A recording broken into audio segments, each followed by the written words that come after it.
Nào các bạn nhìn này, hôm nay thì chúng ta sẽ đi tiếp về cái bố cục. Và tất nhiên như tôi đã chia sẻ cho các bạn là cái bố cục của chúng ta nó sẽ có rất nhiều dòng.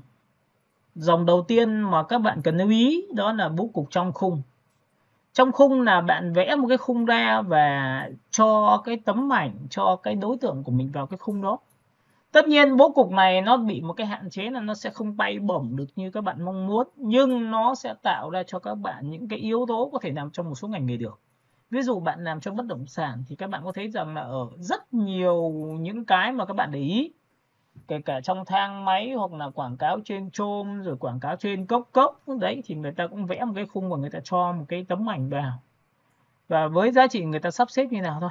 Các bạn hiểu cái này chưa? Nhà lốt. Dạ vâng ạ. Và các bạn lưu ý cho tôi là bố cục trong khung thì nó sẽ có những cái giá trị như là hình vuông, hình tròn, hình lượn sóng, hình chuyển động, hình đa giác. Đó thì các bạn sẽ phải sáng tạo với những cái hình đấy. Và cái nhiệm vụ của chúng ta là làm thế nào để cho nó đẹp. Thì ở đây nó có hai khía cạnh cho các bạn. Một là bạn đang đọc một cái quyển sách của tôi, có nghĩa là bạn nhìn cái thứ thiết kế mà tôi đang làm cho các bạn. Thứ hai, sau khi dựa vào nền tảng đấy rồi thì bạn sẽ phải mở rộng ra khi bạn đã đạt đến mức độ ổn định. Bạn đi sưu tầm, bạn đi xem những cái thiết kế của những cái thương hiệu, rồi của những cái anh chị khóa trên, thậm chí là những người ra trường, để chúng ta thấy rằng bố cục họ hay thế, nó đẹp thế, thì sẵn sàng chúng ta sẽ xin là một này. Chúng ta đi sưu tầm là hai này. Sưu tầm bây giờ nó rất là dễ, các bạn chỉ cần chụp màn hình, bạn có thể lấy máy ảnh chụp, hoặc là các bạn có thể làm sao ạ? Bạn có thể download nó về, đúng không ạ? Thì nó rất là dễ rồi. Các bạn có đồng ý tôi điều đó không ạ? Alo? Dạ Và các bạn sẽ nhớ một điều rằng trong phân khúc khách hàng của chúng ta có rất nhiều thể loại. Và có những khách hàng lại chỉ sử dụng cái nền tảng đó là cái gì? Những cái bố cục mà như của chúng ta thôi. Mà đôi lúc mà chúng ta sau này chúng ta hiện đại hơn thì chúng ta sẽ thành bố cục riết, được không ạ? Rồi, vậy thì để muốn làm được điều đấy thì hôm nay tôi sẽ cho các bạn xem một cái yếu tố mà chúng ta sẽ có thể là làm về một cái poster, và lúc này thì tôi sẽ chọn vào một vị trí là tôi chọn vào new, tôi chọn vào Ctrl L nhá. Thì các bạn nhớ một điều rằng cái poster hay cái standee hay là một cái poster ở trên online nó khác với poster thật ở chỗ như sau. Cái poster dành cho in ấn thì nó sẽ là 60, 90, 40, 60 cm, nhưng mà cái trên mạng thì người ta chỉ tính theo đơn vị pixel thôi. Và cái poster trên online thì nó chỉ nằm ở trên một phiên bản, có thể là nằm trên quảng cáo của Google, quảng cáo trên trang web. Các bạn hiểu cái này của tôi chưa? Alo? dạ, hiểu. Đó, thì các bạn sẽ phải làm rất kỹ cái việc đấy, và động đến phần nào thì mình phải hiểu kỹ phần đấy thì chúng ta mới có cùng tần số được với cái sự chia sẻ của khách hàng được. Ok, lúc này thì tôi sẽ chọn cho nó một giá trị như sau. Ví dụ 60, 90. Thì lúc này nếu mà tôi gõ vào đây là khoảng 900. 900. Thì cái này sẽ là bao nhiêu? Alo? 600. Không, bây giờ mình sẽ không dùng 600 nữa. Ví dụ cái ngang của chúng ta là 900, cái này là mình sẽ để 1200 được không em? Và độ phân dài thì mình sẽ để là 150. Các bạn nhớ cho tôi là cái kích thước thiết kế theo chiều dọc thì các bạn sẽ nhìn thấy cái standee của các cửa hàng chưa? Và cái này nó có một cái ưu điểm là có thể là dùng cho những cái hình ảnh theo chiều dọc. Nhưng có những sản phẩm của các bạn làm sao ạ? Theo chiều dọc như vậy thì cái chữ của các bạn bay bổng nó cũng sẽ rất là khó nhá. Các bạn hiểu cái này của tôi chưa? Alo? Alo? Dạ. Rồi. Sau khi đã hiểu được bản chất rồi thì tôi ấn vào đây. Và tất nhiên tôi đã tạo ra một cái khổ giấy cho các bạn. Và tất nhiên chúng ta sẽ sử dụng cái lệnh đó là Ctrl trừ. Ctrl trừ là thu nhỏ màn hình và Ctrl cộng là phóng to màn hình. Được không ạ? Ok. Và lúc này thì các bạn sẽ nhìn thấy là chúng ta sẽ có một cái yếu tố là một cái poster như thế này. Vậy thì cái sản phẩm chúng ta nó hay là có nhiều người bảo thầy ơi, nhưng mà lúc này thì em thấy rằng cái hình của chúng ta nó hơi bị ngắn quá, tỷ lệ nó không được đẹp quá, thì lúc này chúng ta có thể chọn vào biểu tượng như sau. Ví dụ chúng ta có thể chọn vào cái công cụ C, Các bạn nhìn thấy công cụ C chưa? Thì trong cái công cụ này nó sẽ có một cái ratio, cái công cụ crop của chúng ta này, nhìn thấy chưa? Và chúng ta sẽ chọn vào hai bè, một chiều là 2 và một chiều của chúng ta là 3. Được chưa? Các bạn có nhìn thấy chiều ngang của tôi chưa? Alo? Dạ thấy. Đấy, 60 90 đấy. Các bạn thấy tỷ lệ chưa? Và tất nhiên là chúng ta muốn có một cái tỷ lệ theo đúng hình thì chúng ta có thể dùng cái crop và tính theo ratio, và chúng ta sẽ ấn vào chữ V như thế này thì tự khắc cái hình của chúng ta nó sẽ đẹp hơn, tỷ lệ nó sẽ tốt hơn. Và tất nhiên sau khi làm xong mà chúng ta có thể thay đổi kích thước lại và chúng ta kiểm tra kích thước lại bằng lệnh là Alt Ctrl Y.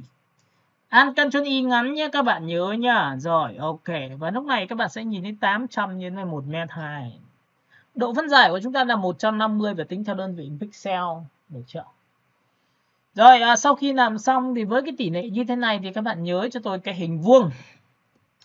Thì như hôm trước tôi vừa chia sẻ cho các bạn là người ta có hình vuông đơn và hình vuông nhiều, thì cái đối tượng của chúng ta nó sẽ có như ra sao ạ? Chúng ta sẽ chọn một cái công cụ hình vuông. Và tất nhiên là nhiều bạn phải để ý cho tôi là khi chọn hình vuông thì phải có tất cả các thuộc tính ở phía trên. Và đừng bao giờ bỏ qua cái thuộc tính này. Cái này cực kỳ quan trọng nhá. Tôi đảm bảo cho bạn biết là có rất nhiều người không bao giờ nói những cái này một cách cụ thể đâu ạ. Thì các bạn sẽ nhìn vào đây cho tôi. Ví dụ tôi vẽ một cái hình vuông. Và tất nhiên nguyên tắc của hình vuông khi vẽ xong thì các bạn sẽ làm sao ạ? Tất nhiên chúng ta sẽ phải lập ra một layer mới và tôi sẽ kéo cái bảng layer để cho các bạn nhìn dễ hơn. Đó. Và chúng ta tập trung việc kỹ mà. Chúng ta tập trung vào việc là làm thế nào để tạo ra một sản phẩm để gọi là ứng dụng mà. Nên phải kỹ là chuyện đương nhiên rồi. Còn tất nhiên là khi làm việc cho khách hàng thì mình phải tốc độ và nhanh, bởi vì nó xây dựng từ những cái kỹ năng của các bạn là làm rất là chăm chỉ như thế này. Các bạn lập ra một layer mới cho tôi. Và tất nhiên là sau khi đã layer mới xong thì các bạn xem sao, chúng ta chọn vào vị trí là Alt, ấn chặt phím Alt và ấn nút Delete thì nó đổ màu phía trên. Và tất nhiên là trong quá trình khi mà đổ màu mà các bạn đổ màu Alt Delete mà không có được thì các bạn sẽ làm thế nào? Thì các bạn sẽ nhìn thấy cái biểu tượng tiếng Anh và tiếng Việt của chúng ta đây ạ. Chúng ta sẽ để tiếng Anh nha. Ok, cả lớp mình hiểu cái đoạn này chưa nhỉ? Alo? Dạ hiểu rồi ạ. Rồi, cũng tương tự như vậy với cái vùng chọn này thì các bạn sẽ nhớ là cái vùng chọn thứ hai của chúng ta nó sẽ là có cái gì? Đây là cộng vùng đấy, mình vẽ một cái vùng như thế này. Được chưa? Sau đó mình giữ shift mình để vẽ thêm một cái như thế này. Thì ngay lập tức nó sẽ cộng hai cái vùng này lại với nhau. Và tất nhiên chúng ta đã tạo ra một giá trị mới, giữ phím, lại tạo ra một layer mới, lại đổ màu mới bằng lệnh Alt Delete, Ctrl D. Tiếp theo cũng tương tự như vậy, chúng ta lại vẽ một cái vùng chọn mới ra. Và lúc này thì chúng ta sẽ sử dụng cái phím thứ ba của chúng ta là cắt vùng chọn, giữ phím Alt, chúng ta tích vào đây. Và nhớ một điều rằng là sau này tôi sẽ làm những bài tổng hợp thì sẽ có những cái kiểu như thế này. Và tất nhiên chúng ta sẽ lập ra một layer mới và chúng ta lại đổ Alt Delete. Đó, các bạn nhìn không? Và tiếp theo chúng ta sẽ dùng một cái vùng chọn mới. Tất nhiên tôi sẽ để rất là đều đặn vào đây đã. Được chưa? Được chưa? Rồi. Lúc này chúng ta sẽ dùng làm sao hả? Chọn vào, nếu muốn chọn được layer đối tượng thì người ta phải làm sao hả? Người ta tích vào Auto Select. Auto Select nghĩa là sao hả? Đây, nó có 3-4 đối tượng nha. Sau này có 1000 đối tượng người chúng ta không biết nó nằm ở đâu cả thì chúng ta có thể làm những thao tác như sau là ấn Auto Select. Thì đây tôi cũng nói cho bạn biết là sẽ dành cho những người mới học thôi. Bạn tích vào đây một cái thì nó sẽ chọn được đúng bạn luôn. Tích vào khu vực của nó thì chọn đúng luôn. Tích vào khu vực của nó thì chọn đúng luôn. Đấy là giá trị là chúng ta làm rất là đơn giản như vậy thôi. Và tất nhiên người ta có thể sử dụng cái Auto Select này tạm thời bằng cách như sau, chúng ta bỏ đi. Bởi vì cái khuyết điểm của cái Auto Select này nó có một cái đặc biệt là khi mà bạn chỉ cần chọn trượt ra khu vực của thằng khác là nó chọn thằng khác đó. Thì các bạn nhìn đây, lúc đây tôi bỏ Auto Select đi, tôi giữ phím Ctrl, tôi tích vào vị trí nào. Auto Select mà ấn Ctrl thì gọi là tự nhiên nó sẽ tích vào trên cái biểu tượng Auto Select này. Sau khi bạn tích vào vị trí của khu vực đó rồi được rồi thì bạn buông Ctrl ra thì nó lại trở về đối tượng thường. Thì như này thì sau này các bạn dùng bạn quét qua hay bạn trượt ra ngoài nó không bao giờ trượt được, bởi vì lý do là chúng ta đã bỏ cái Auto Select rồi. Các bạn hiểu cái này của tôi chưa? Alo.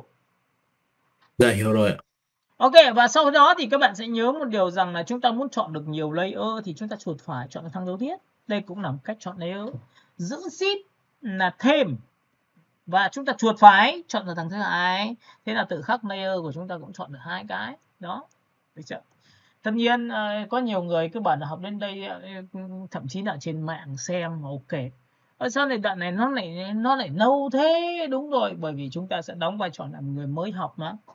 Nhưng mới học không thường một tí nào luôn. nhá, đúng không? Và ở đây người ta có rất nhiều yếu tố là người ta có thể làm những cái thiết kế mà có thể là có những người khác chưa chắc đã chốt được khách hàng, mà mình lại chốt được khách hàng.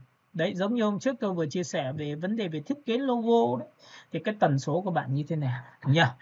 Rồi tiếp theo này các bạn sẽ nhìn này, giữ shift chuột phải đây là thằng số 3 đó. Và tiếp theo tôi sẽ không chọn cái thằng nào nữa, thì bây giờ tôi sẽ lại vẽ một cái vùng chọn mới, tôi lại vẽ một cái hình như thế này. Rồi sau khi làm xong tôi lại lập ra một layer mới, có nghĩa là cứ có vùng chọn mới sẽ có một layer mới, có một layer mới sẽ có một đối tượng mới nằm trên nó. Thì lúc này các bạn sẽ nhìn thấy cái thuộc tính cuối cùng chính là giá trị là gì ạ? Chúng ta khi tôi vẽ ra như này thì nó sẽ lấy phần giao nhau giữa hai vùng chọn. Và tất nhiên giao nhau giữa hai vùng chọn nó chính là cái hình ô vuông ở giữa kia. Bạn buông tay ra một cái thì nó sẽ làm sao ở đấy? Các bạn nhìn đấy. Đấy ạ. Các bạn sẽ chọn cách cuối cùng mà bạn vẽ ra như này cho tôi, thì tự khắc nó sẽ chọn vào định vị trí giữa. Và tất nhiên vị trí giữa thì tôi lại lập ra một layer mới, rồi tôi lại đổ một cái màu mới bằng lệnh ADNT. Rồi ok, Ctrl D. Thì các bạn sẽ nhìn thấy đây là một cái hình của chúng ta, và nó có rất nhiều cái trạng thái. Sau này các bạn sẽ phải vận dụng cái tiêu chí vừa rồi tôi vừa nói để tạo ra các loại hình bố cục khác nhau. Đấy là một bài tập, và bài tập này luôn luôn phải có giá trị để các bạn. Và khi bạn tạo hình rồi thì bạn phải nghĩ rằng là tạo hình như vậy thì cách sản phẩm mình có cho vào được không? Đấy mới là vấn đề. Và tất nhiên nếu mình không thích cái nào thì mình ấn vào nút Delete. Delete là xóa mà. Và tất nhiên là chúng ta có thể ấn vào biểu tượng thùng rác cũng là xóa mà. Và tiếp theo chúng ta sẽ xóa từng cái một. Delete. Đấy, xong rồi. Đó, rồi bây giờ thì hôm nay tôi sẽ làm quen cho các bạn một cái thuộc tính rất hay, đó là thuộc tính của cái group nha. Và đây là một trong những thuộc tính mà thật sự là nó cực kỳ tuyệt vời cho những cái bạn nào về tạo hình sản phẩm. Nó sẽ giúp cho các bạn tạo ra những cái opacity nó khác nhau để nó tốt hơn, được không ạ? Nào thì các bạn nhìn này, lúc này chúng ta sẽ đưa một cái đối tượng của chúng ta sang bằng cách đây. Ở đây nó có một cái background cho các bạn. Cả lớp mình nhìn thấy cái background này chưa ạ? Dạ thầy. Rồi, cái background này tôi sẽ dùng cái phím mà để đưa nó sang cái vùng thiết kế của chúng ta bằng cách nào? Chúng ta dùng công cụ là Ctrl S, Ctrl C, được chưa? Ctrl A, Ctrl C, sau đó thì các bạn sẽ sang cái file thiết kế, và lúc này thì các bạn sẽ ấn vào Ctrl V. Và tất nhiên ảnh rất to, ảnh quá to luôn, nên là lúc này chúng ta sẽ phải ấn vào Ctrl T để chúng ta có thể thu nhỏ lại. Chúng ta đẩy lên trên để chúng ta thu nhỏ lại, được chưa? Rồi, sau khi mà đẩy nhỏ lại xong thì như này thì chúng ta sẽ có một cái nền tảng như sau, là bảo thầy ơi nhưng mà em đã có background rồi. Bây giờ làm thế nào để em có thể thay đổi một cái màu cho nó được? Thì tôi chia sẻ cho các bạn nhớ nhá. Nào, để muốn thay đổi màu background này theo cách của mình thì người ta sẽ có mấy yếu tố như sau. Các bạn có thể ghi gạch đầu dòng cho tôi là cái nhiệm vụ của chúng ta là khi làm đầu tiên là chúng ta thay được màu background đã. Và thay được màu background thì chúng ta làm một cái nào đây? Thì các bạn nhớ nhé. Chúng ta sẽ có những nền tảng này, chúng ta muốn dùng màu đen, cũng có thể chúng ta muốn dùng màu xanh rêu, chúng ta có thể là dùng màu xanh dương, tùy theo tính chất của thương hiệu. Ví dụ cái này là thích là màu đen, nhưng cái phần trầm ở giữa tôi muốn trầm lại một tí, có được không? Đúng không? Thì các bạn sẽ nhìn này, nếu muốn làm cho cái màu này nó trầm hơn thì các bạn chỉ cần rất đơn giản thôi. Bạn nhân cái đối tượng này làm 2 giúp tôi, để muốn làm cho tối hơn cho một bản thiết kế. Bạn có rất nhiều cách. Cách số 1 là bạn sẽ chọn cái background dưới và đổ cho tôi một cái nền màu đen. Đây là cách số 1 nhá. Đây là tiền. Và tất nhiên là khi đổ xong này thì không có tác dụng gì, bởi vì lý do là cái ảnh của chúng ta che phủ rồi. Thì lúc này các bạn đừng quên một cái nền tảng của chúng ta, đó là có cái lệnh opacity. Lớp mình có để ý cái opacity không ạ? Alo? Dạ có. Cái opacity nó quan trọng mà, nên là các bạn có thấy không? Khi mà tôi làm cho các bạn xem thiết kế thì tôi làm từng bước một, tôi đi rất chậm, được không ạ? Ok, chúng ta ấn vào số 5 trên màn hình. Thế là chúng ta đã có một cái background nó tương đối ổn. Tại sao lại chúng ta lại dùng cái phương pháp này mà không phải dùng phương pháp khác? Tại sao lại chúng ta lại dùng opacity? Đấy, opacity nó có giá trị nhảy. Nếu cái background dưới mà chúng ta là một cái màu nó đậm thì opacity nó sẽ trầm xuống cho các bạn. Nếu cái background dưới này của các bạn là một cái màu xanh dương như thế này, được không ạ? Thì tôi đổ cho các bạn thì tất cả cái màu này nó sẽ nhuốm một tí màu đó, đen này tẻ. Các bạn có thấy không ạ? Alo? Dạ có thế. Rồi, Ctrl Z nhỉ. Đấy, đây là cái giá trị.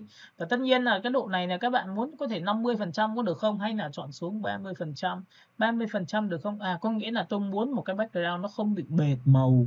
Cái màu của chúng ta nó không bị quá là thay đổi mà nó vẫn nhìn được cái chiều sâu của thiết kế. Bởi vì trong một tấm ảnh của chúng ta nó có một cái ưu điểm là nó có sắc độ rồi. Nó có đậm, nó có trung gian, nó có sáng. Nhưng cái đậm trung gian sáng nó lại nằm trong hoàn toàn cái khu vực tối của các bạn nha. Rồi, bây giờ thì chúng ta sẽ đi đến một cái nền tảng như sau, đó là gì ạ? Chúng ta sẽ có một cái file để muốn làm CV xin việc. Có nhiều bạn bảo là em đã trải nghiệm thực tế rồi, vậy thì mình phải tự tạo ra thực tế bằng cách làm sao? Chúng ta sẽ chọn vào Ctrl-O. Việc thứ hai của các bạn là gì ạ? Chúng ta sẽ chọn đến ổ D, và tất nhiên cái này thì tôi sẽ gửi cho các bạn sau, là chuyện đương nhiên rồi. Tư liệu đồ họa. Và hôm nay chúng ta sẽ đi đến một chủ đề của đàn ông, đồng. Chúng ta sẽ chọn một cái đồng hồ nam này. Và sau khi chọn đồng hồ nam xong thì các bạn sẽ nhớ cho tôi là khi mình muốn xây dựng một cái nền tảng thì đầu tiên phải có logo thật. Các bạn có nhìn thấy logo chưa? Tôi cũng chọn thật. Tôi chọn một thương hiệu đồng hồ cũng chọn thật luôn. Ok, cả lớp mình nhìn thấy phần này chưa? Dạ nhìn thấy rồi. Rồi, ok, vậy thì bây giờ tôi sẽ chọn vào này, đây là logo đấy. Và trong một phiên bản logo thì như tôi chia sẻ cho các bạn, nó có rất nhiều cách để bạn đặt. Đặt thứ nhất là các bạn có thể, đây là file PNG, nên chúng ta rất là đơn giản là chúng ta sẽ chọn vào biểu tượng như sau, là Ctrl-A là chọn hết này, Ctrl-C là copy cái logo này. Và sau đó thì các bạn chỉ cần đưa sang đây và Ctrl-V thôi. Và tất nhiên sau khi Ctrl-V xong thì nó rất là to. Các bạn có nhìn thấy to không? To đến mức độ mà chúng ta còn không nhìn được cái hình cả. Rồi. Tại vì làm sao? Sau này chúng ta có thể tận dụng cái phiên bản này, chúng ta làm sang Inox, làm với một bố cục khác. Thì tự nhiên chúng ta có bố cục về in ấn được. Ctrl-T này, các bạn nhìn chưa? Và đúng rồi, tôi thu nhỏ cái hình này. Ok.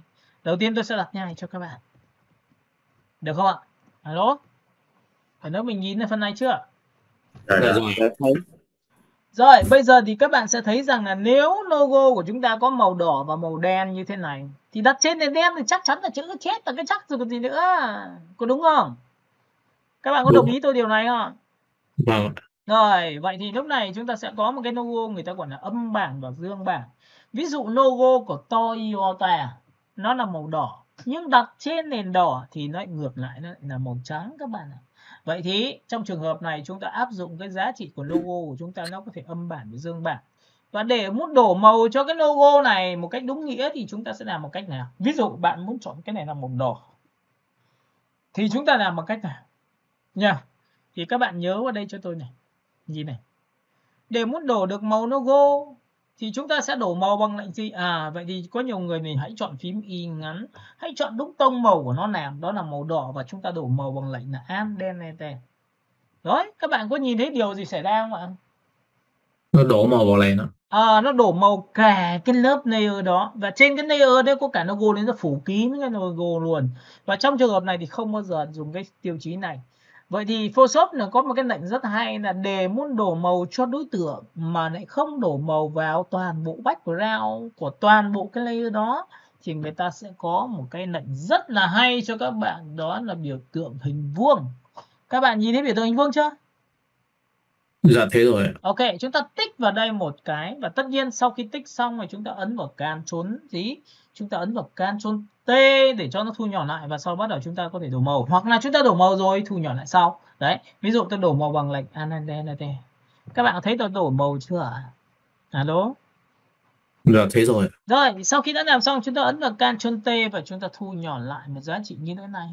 Và tất nhiên là các bạn nhớ cho tôi là đây tạm thời tôi để như thế này đã. Đấy, các bạn nhìn chưa? Và logo thầy Khánh không bao giờ đặt từ sát mép nha, không đặt quá sát như thế này.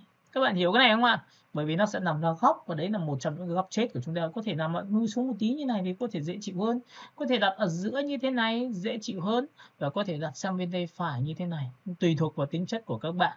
Các bạn hiểu cái này của tôi chưa anh nhỉ? Dạ rồi ạ. Ok, đã xong.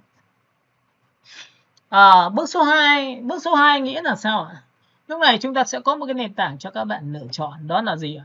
Chúng ta làm rất là đơn giản thôi. Đấy nhá, sau khi làm xong các bạn có thể đặt tên cái thương hiệu, cái layer đó là cái gì thì các bạn có thể tích đúp vào biểu tượng layer 2 và chúng ta đặt tên là logo. Ok. Đã xong một thằng. Rồi, sau khi đã xong một thằng rồi thì chúng ta làm bằng cách nào tiếp theo rồi? Ok, thì lúc này thì chúng ta sẽ tạo hình. Bắt đầu chúng ta sẽ học việc tạo hình như sau. Ok, tôi sẽ mở một cái ô vuông. Rồi, các bạn có nhìn thấy cái ô vuông này của tôi không ạ? Tại sao tôi lại chọn một cái ô vuông nhỏ như thế này mà không phải là một cái ô vuông quá lớn? Để làm gì? Để tôi lập ra một layer mới. Và cái này thì tôi sẽ đổ một cái màu mới cho các bạn. Có thể là một màu ghi nha. Tạm thời một cái màu ghi bằng lệnh là amdenete. Các bạn sẽ nhìn thấy tôi đã có một cái màu ghi rồi. Sau khi đã có màu ghi xong thì các bạn có thể dùng một cái biểu tượng như này, bạn kéo xuống dưới giúp tôi. Và khi kéo xong thì các bạn sẽ nhớ cho tôi là để nó sát vào với nhau, được không ạ? Nào, Ctrl G, nhớ Ctrl G là nhân bản chưa? Alo. Dạ rồi ạ. Rồi, sau khi đã có Ctrl G xong rồi thì chúng ta sẽ chọn cái này là tên là số 9. Các bạn có thể chọn số 8 tùy theo tính chất nếu mà các bạn thích, được chưa? Và chúng ta là giữ phím Man và chúng ta kéo xuống đây. Nhớ nhá, chúng ta sẽ bắt rồi chúng ta sẽ làm dịch chuyển xuống một điểm nữa. Và cái này sẽ là số 6, còn giữ phím Man cái này tiếp tục chọn tiếp theo. Và tất nhiên là trong quá trình khi làm thì chúng ta có thể phóng to lên để làm cho chính xác hơn, được không ạ? Đấy, và lúc này thì chúng ta có thể chọn vào phím gì ạ? Chúng ta chọn là số 4. Ở quê chúng ta giữ phím Man, chúng ta kéo vào đây một tí nữa. Đó, và tất nhiên chúng ta chọn là số 2. Và tiếp theo nữa thì chúng ta sẽ chọn vào đây, chúng ta sẽ có số 1. Và tiếp theo nữa thì chúng ta giữ phím Man, và tất nhiên là ở đây chúng ta sẽ có một cái số tên là 5. Và tất nhiên giá trị về 5 thì tôi sẽ tự gõ nhé, các bạn nhớ nhé. Đó. Và sau khi đã làm xong được cái đối tượng của chúng ta chuyển độ rồi thì chúng ta sẽ làm thế nào? Tôi sẽ chọn từ 1 tới 2 đấy. Các bạn sẽ phải nhớ là cái đầu tiên khi tôi tạo hình bằng cách là cộng vùng trừ vùng để tạo ra hình mới thì các bạn cũng phải lưu ý phần này.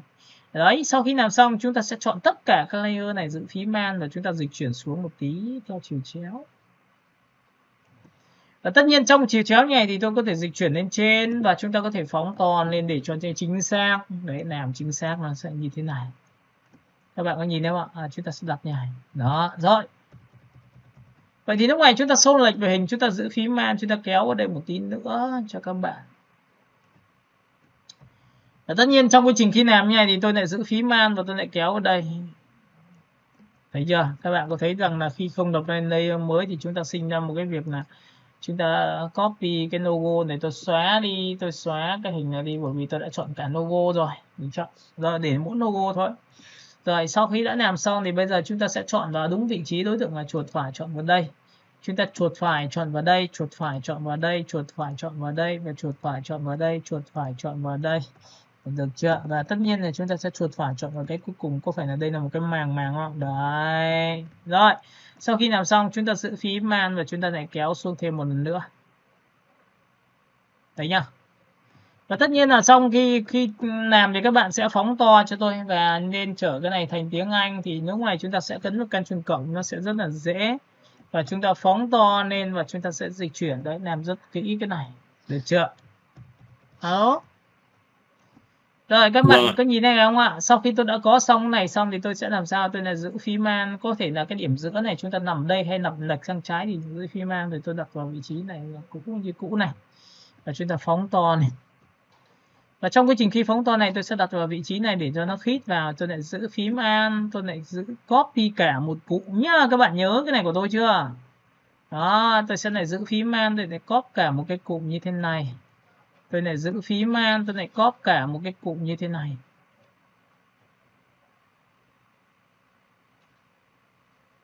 Đấy, cả lớp mình có nhìn thấy cái này chưa nhỉ? Alo? Dạ, có nhìn thấy. Rồi, sau khi đã làm xong cái biểu tượng này nó bị thiếu một tí như này thì làm thế nào? Ok, chúng ta sẽ chơi một cái trò rất là hay, đó là gì? Chọn tất cả các layer này. Đây, giữ shift mà có phải chọn không? Giữ shift cũng là cách chọn, và lúc này chúng ta được quyền ấn vào Ctrl T. Và một là thu nhỏ lại để thêm một cái biểu tượng nữa, hai là bạn sẽ giữ dí Alt và kéo biểu tượng này ra hoặc kéo trực tiếp ra, được không ạ? Ok, các bạn hiểu cái này của tôi chưa? Dạ, hiểu rồi ạ. Ok, vậy thì lúc này thì khi mà bạn kéo như này thì nó sẽ ổn rồi, thì chúng ta ấn Enter và chúng ta dịch chuyển bằng tay lên phía trên một tí, hay là chúng ta cũng kéo xuống dưới một tí. Ví dụ trong trường hợp này tôi để một cái khoảng không như thế này. Và cái khoảng không này chính là phần khoảng không và để tôi đặt một cái biểu tượng, một cái ảnh của chúng ta, nó có thể đặt vào đây được không? Đấy thì một giá trị chúng ta làm. Và lúc này sau khi đã làm xong thì đối tượng của chúng ta đã được đặt vào đúng vị trí rồi, thì chúng ta sẽ chuột phải chọn một vị trí này cho tốt. Chúng ta giữ vào vị trí là Ctrl T và chúng ta giữ Shift, chúng ta kéo theo chiều này lên để nó kín hình. Chúng ta sẽ làm sao? Chúng ta có thể kéo ngang sang này, được chưa? Ctrl T và giữ Shift, chúng ta kéo sang này để nó kín hình. Và tiếp theo cái biểu tượng này thì chúng ta sẽ ấn vào Ctrl T và chúng ta giữ Shift kéo đây. Đấy, cũng nghĩa là thực ra có thể đổ thành một hình cũng được, nhưng mà đây làm cho các bạn để các bạn xem cái vị trí này chúng ta có thể kéo ngang sang đấy. Kín hết rồi. Rồi, và lúc này chúng ta sẽ phóng to và để chúng ta kiểm tra lại là xem cái này của chúng ta nó có vấn đề gì không. Ok, chúng ta chọn vào đây, Ctrl T giữ Shift, chúng ta kéo đây theo chiều hướng của chúng ta.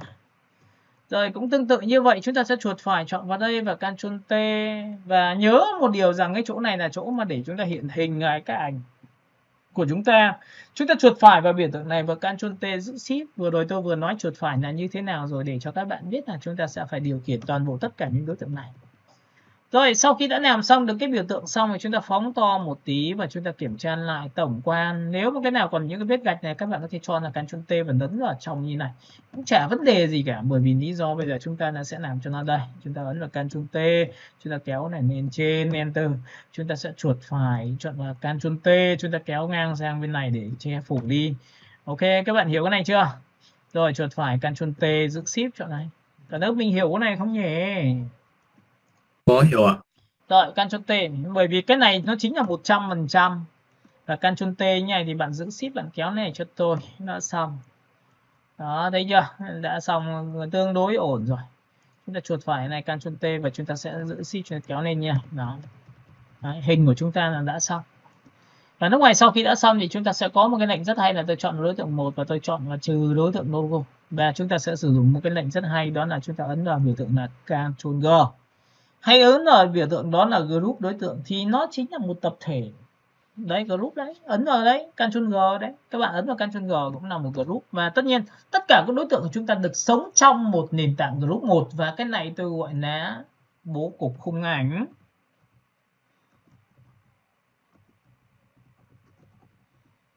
Ok, và tất nhiên sau khi đã làm xong cái này thì nhiệm vụ của chúng ta là gì? Nó phải dưới logo nên tôi cho logo lên phía trên. Được chưa? Ok, cả lớp mình xong cái phần này chưa? Alo? Dạ rồi. Rồi, bây giờ thì cái việc còn lại của các bạn là gì? Logo tôi cứ tạm thời tôi tắt đi đã. Rồi, tiếp theo, cái background này tôi cũng tạm thời tôi tắt đi đã. Được chưa? Rồi, bây giờ bạn muốn chọn thành cái logo này thành màu đỏ thì chúng ta có thể cái background thành màu đỏ được không? Thì rất là dễ, bạn nhìn này. Để muốn thay đổi thành màu đỏ nhé thì cái trên cái layer background chính là layer 1 này, cái đá này, các bạn chỉ cần lập cho tôi một layer mới. Và layer mới này các bạn chỉ cần chọn cho tôi một cái màu tên là màu đỏ. Và chúng ta đổ màu thôi bằng lệnh là Alt đen tệ. Cả lớp mình nhìn thấy cái màu đỏ chưa? Dạ thấy. Và trong cái bảng layer của chúng ta nó có một cái hiệu ứng cực kỳ hay, có nghĩa là sau này các bạn có thể áp dụng rất là nhiều background khi kiếm trên mạng vì nó không cũng đúng cái màu của mình mong muốn. Thì chúng ta sẽ làm sao? Chúng ta sẽ sổ xuống, chúng ta chọn vào color thì ngay tức các bạn sẽ thấy là nó sẽ ám cái màu đỏ cho các bạn. Các bạn có nhìn cái này của tôi chưa? Alo? Dạ thấy. Rồi, bây giờ bạn muốn ám một cái màu xanh dương thì nó cũng rất là dễ, là chúng ta sẽ chọn vào đây và chúng ta đổ màu bằng lệnh ám DNT. Ok, nhìn thấy em nó ánh màu chưa? Alo? Dạ thấy. Đấy, vậy thì có nghĩa là tôi dạy cho các bạn từng bước để sau này các bạn làm chủ chứ không phải là làm theo kiểu như chúng ta thua gì vẫn đi. Đúng không? Bài hôm nay lại nhắc lại vùng chọn, bài hôm nay lại nhắc lại về cách chọn. Bài hôm nay là chúng ta sẽ áp dụng rất nhiều những cái lệnh của chúng ta. Và tất nhiên bây giờ thì chúng ta sẽ ấn vào Ctrl O. Ctrl O để làm gì? Đây, nhiệm vụ của ông này chính là Ctrl O.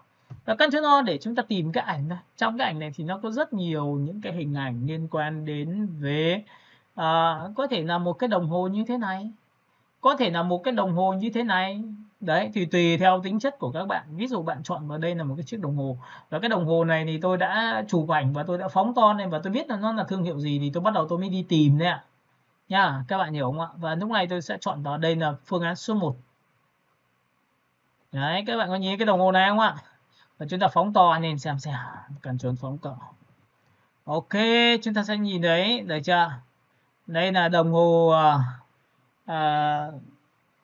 đây, được chưa?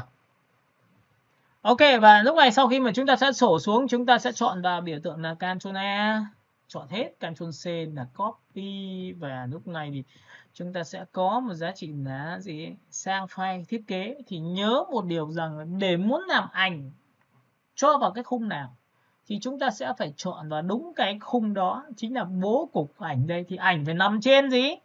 Trên khung. Và tất nhiên là ảnh có thể chui vào một đối tượng thì ảnh cũng có thể là chui vào một group đối tượng. Tại sao lại chọn vào group mà không phải là một đối tượng? Thì cái này nó có thể điều khiển là opacity tiếp theo sau khi bạn lại cho vào. Đấy, Ctrl V đấy. Và tất nhiên cái ảnh này cho chui vào bằng lệnh là Ctrl Alt G thì các bạn sẽ nhìn thấy tấm ảnh tôi sẽ được như này. Các bạn có nhìn thấy cái ảnh tôi không ạ? Alo? Dạ có. Và tất nhiên nó sẽ tạo ra một hiệu ứng chuyển sắc cho các bạn. Và lúc này tôi ấn vào Ctrl T và tôi thu nhỏ cái hình xuống. Ok, tôi sẽ chọn vào đây, tôi sẽ chọn và thu nhỏ cái hình xuống như này và tôi sẽ kéo đến đây vào. Đấy, các bạn có thể nhìn thấy một tấm hình tôi có thể làm như này được không ạ? Alo? Dạ có. Được chưa? Và sau khi đã được xong như này thì chúng ta đặt rất là đơn giản là cái logo của chúng ta phải đặt vào vị trí là chúng ta sẽ đặt sang bên đây phải. Đúng không? Đây là khoảng không mà. Và với một cái khoảng không như này thì người ta có thể làm chỗ nào được ạ? Ở chỗ này thì chúng ta có thể cho chìm vào nền được không? Hay là như thế nào đó thì các bạn có rất nhiều sự lựa chọn. Ví dụ lúc này chúng ta quay trở về với cái biểu tượng của cái trong khung của chúng ta. Các bạn nhìn thấy khung ạ? Chúng ta sẽ làm sao ạ? Tôi vẽ một cái biểu tượng ở trong khung này được bằng cách như sau là các bạn có thể vẽ một cái ô như này đấy, vẽ cái ô như này. Và chúng ta chỉ cần đổ một cái màu thôi thì các bạn sẽ thấy là nó sẽ có kết quả ngay. Đây. Nhìn nhá. Tôi sẽ đổ một cái màu đó là màu gì đó tùy các bạn. Thì nó sẽ là màu trắng, nhưng khi tôi đổ xong thì nó đang nằm trong cái group của chúng ta. Đây, group của chúng ta. Đấy, thì đây là cách. Còn nếu không thì chúng ta có thể xử lý một cách đơn giản hơn là chúng ta cứ lập ra một layer mới giúp tôi. Và cái layer mới này các bạn sẽ có rất nhiều sự lựa chọn. Là một là các bạn có thể tích vào đây. Đặt một cái logo theo cách của mình thì mình chơi kiểu như thế này.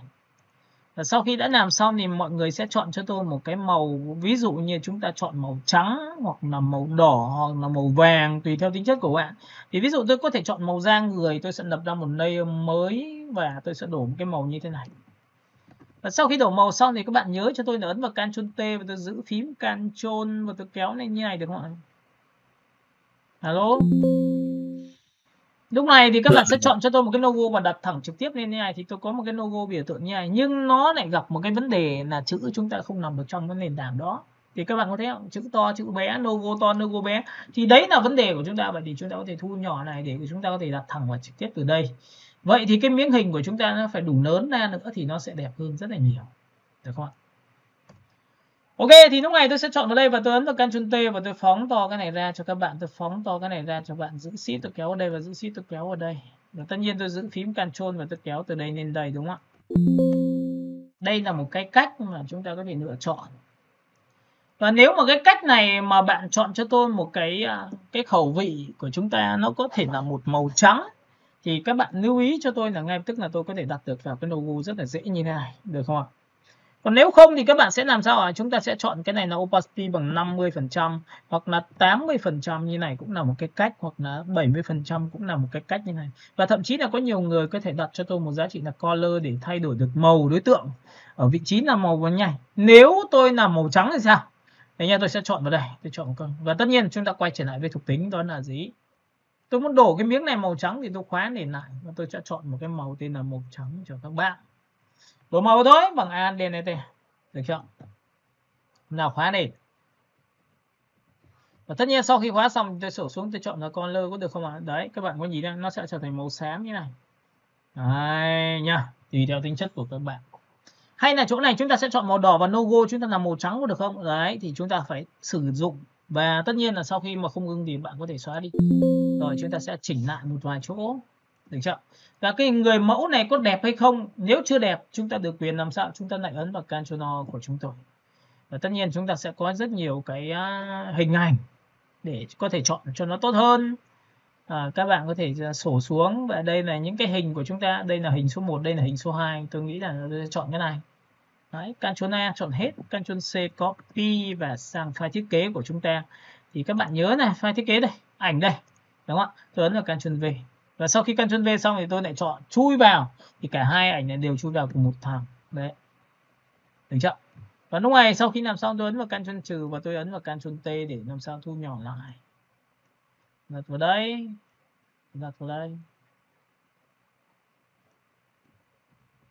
Alo, cả lớp mình nhìn thấy cái này chưa nhỉ? Dạ thầy. Thấy chưa? Và tất nhiên là sau khi đã đặt xong bên này thì các bạn sẽ nhìn thấy cái ảnh của chúng ta nó sẽ nằm bên tay trái của chúng ta rồi.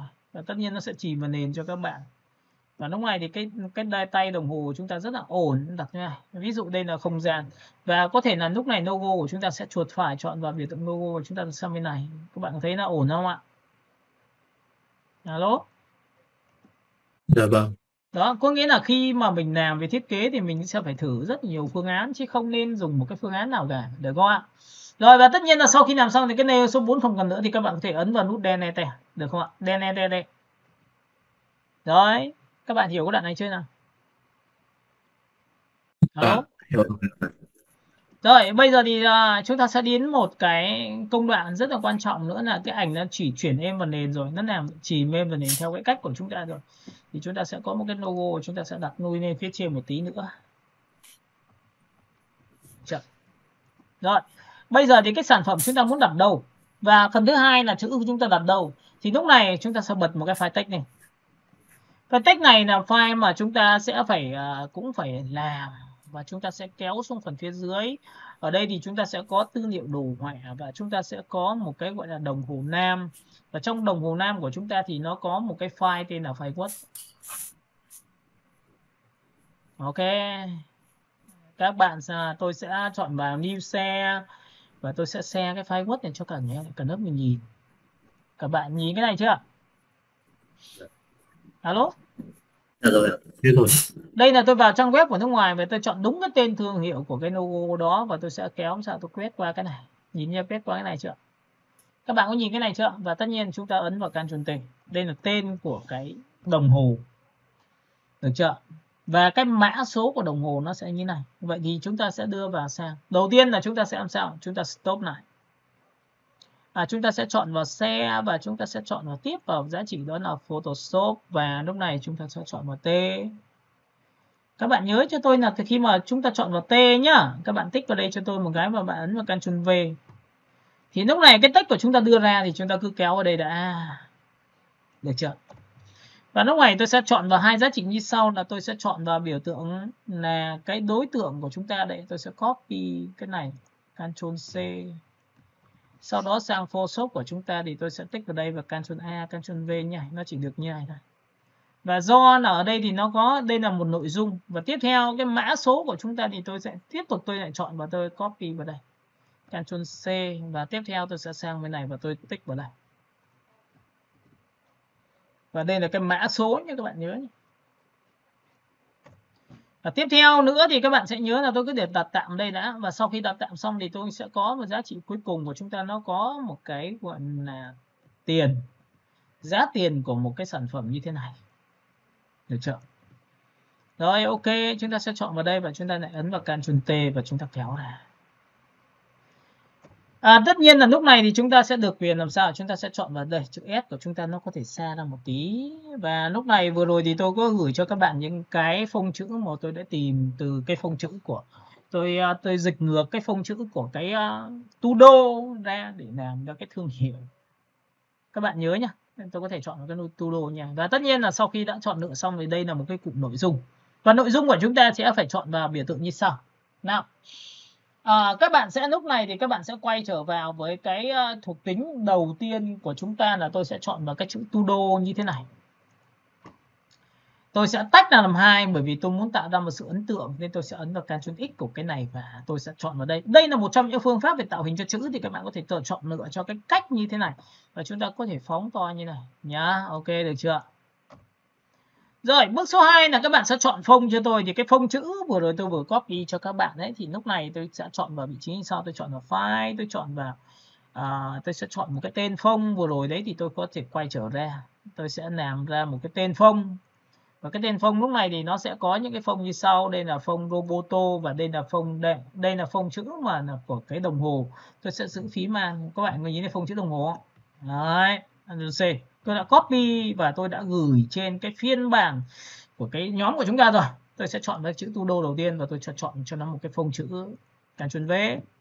Và lúc này sau khi chọn Ctrl V thì các bạn sẽ nhìn thấy không thấy phông chữ đâu. Thì hôm trước tôi có dạy về cái chọn đúng phông tên phông chưa? Các bạn lùi lại một tí nữa.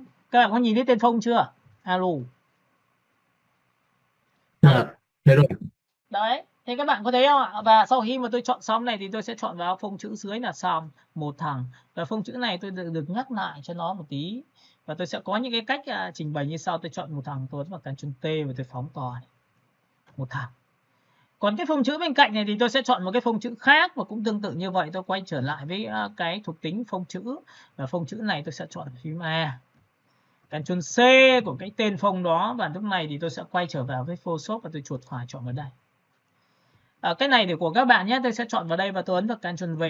Và tất nhiên là sau khi Ctrl V xong thì các bạn sẽ nhìn thấy là ở cái hình này nó chưa được ra, cái hình ok, chúng ta back lại từng tí một. Thì lúc này sau khi tôi chọn vào đây xong, tôi xem là cái phông chữ nó nằm ở đâu, được không ạ? Các bạn nhìn không ạ? Và chúng ta có thể chọn nữa xuống. Ở đây là nó có rất nhiều loại phông và tôi sẽ chọn một cái phông chữ là bold rất là dày như thế này nha. Đó, thì các bạn sẽ nhìn thấy cái phông chữ của tôi sẽ có một cái chữ đây. Alo. Dạ rồi. Rồi, vậy thì cái chữ này của chúng ta là có nên là chọn chữ in hoa không? Thì các bạn có thể đánh chữ lại. Ví dụ như chúng ta sẽ xuống dòng. Tôi muốn chữ này nó sẽ là chữ thường thôi thì được không ạ? Ok, tôi sẽ chọn vào xuống dòng. Tôi sẽ chọn vào chữ R. Tôi chọn vào chữ A bình thường. Và tôi chọn vào chữ N, chữ G, chữ E, chữ R. Tôi muốn chữ này là chữ thường. Và chữ thường để muốn làm được điều này thì tôi sẽ chọn vào T và cái phông chữ của chúng ta là sẽ làm sao? Tôi sẽ chọn vào bảng phông chữ và cái này chính là bỏ bảng chữ TT thì thành chữ này. Các bạn hiểu cái này của tôi chưa nhỉ? Alo. Rồi, sau khi mà đã lựa chọn xong cái vị trí này xong thì tất nhiên là chúng ta sẽ làm sao hả? Tôi sẽ bỏ qua một cái thuộc tính ở phần phía trên này đi cho các bạn và tôi chỉ giữ một cái thôi. Ở đây bạn sẽ có hai giá trị lựa chọn, là một là các bạn sẽ chọn cho tôi thuộc tính là cái này là Ctrl T và chúng ta phóng to này nha. Đây là sắp xếp về chữ thôi, nên các bạn sẽ làm cho tôi, đây là một cái phông chữ của chúng ta bên trái rồi, bên này là phông tay phải của chúng ta, và cái này thì tôi sẽ ấn vào Ctrl T và tôi phóng to lên cho các bạn. Và phóng to thì tôi sẽ đặt vào vị trí là tôi có thể ngang bằng cái này, đây là đối tượng của chúng ta, có thể đặt thấp xuống như thế này. Rồi chúng ta sẽ chọn vào biểu tượng như sau, một thằng, Ctrl T thu nhỏ lại kiểu. Rồi, thằng số 2 của các bạn nhớ nhá. Nào. Lúc này tôi sẽ sổ xuống, tôi chọn vào cái vị trí này, tôi đặt vào đây, và cái này thì tôi sẽ chọn vào Ctrl T và tôi thu nhỏ xuống để làm sao nó bằng đúng chiều cao của thiết kế của chúng ta nha. Rồi, tiếp theo cái phần này của các bạn thì tôi sẽ chuột phải tên là phông của cái tên phông của cái chữ là T. Copy cái tên này, Ctrl C, và sau đó thì cái mã số của đối tượng này tôi cũng để như vậy luôn. Tôi sẽ để hai phông thôi. Theo cách làm bình thường thì tôi sẽ chọn như này, Ctrl V và Enter. Đó, các bạn nhìn nhận vào cái tên phông này thì tôi sẽ ghi là mã số hoặc là mã gì đấy nhá, mã có thể là ghi mã số cho các bạn. Rồi, sau khi mà đã làm xong được cái vị trí này thì các bạn sẽ căn cho tôi vị trí nào có thể đặt vào bên trái, bên phải, và cái chữ 30% này các bạn sẽ chọn vào đây cho tôi. Và 30% thì các bạn có thể lựa chọn là vị trí nào ở dưới, ở trên, tùy theo tính chất của các bạn. Ví dụ chúng ta đặt cái này sau và cái này thì phông chữ thì tôi tạm thời tôi sẽ chọn đúng cái phông chữ tên này. Copy, Ctrl C, sau đó thì tôi sẽ chuột phải sang cái phông chữ và tôi ấn vào tên. Tôi sẽ chọn vào đây là Ctrl V. Được chưa? Và sau khi tôi chọn xong thì tôi sẽ có một cái phông tên là bold. Đó, thế là cùng đồng bộ rồi. Và lúc này thì tôi sẽ dùng một cái phương pháp như sau, là cái text này ở phần phía dưới mã số tôi sẽ thu nhỏ lại được không? Ở đây thì nó sẽ có những cái sự sắp xếp rất là đơn giản cho các bạn. Một là các bạn sẽ sắp xếp, trên đây là một kiểu. Bạn sẽ chọn cân bằng đầu này và chúng ta sẽ chọn vào đây cân bằng đầu nha.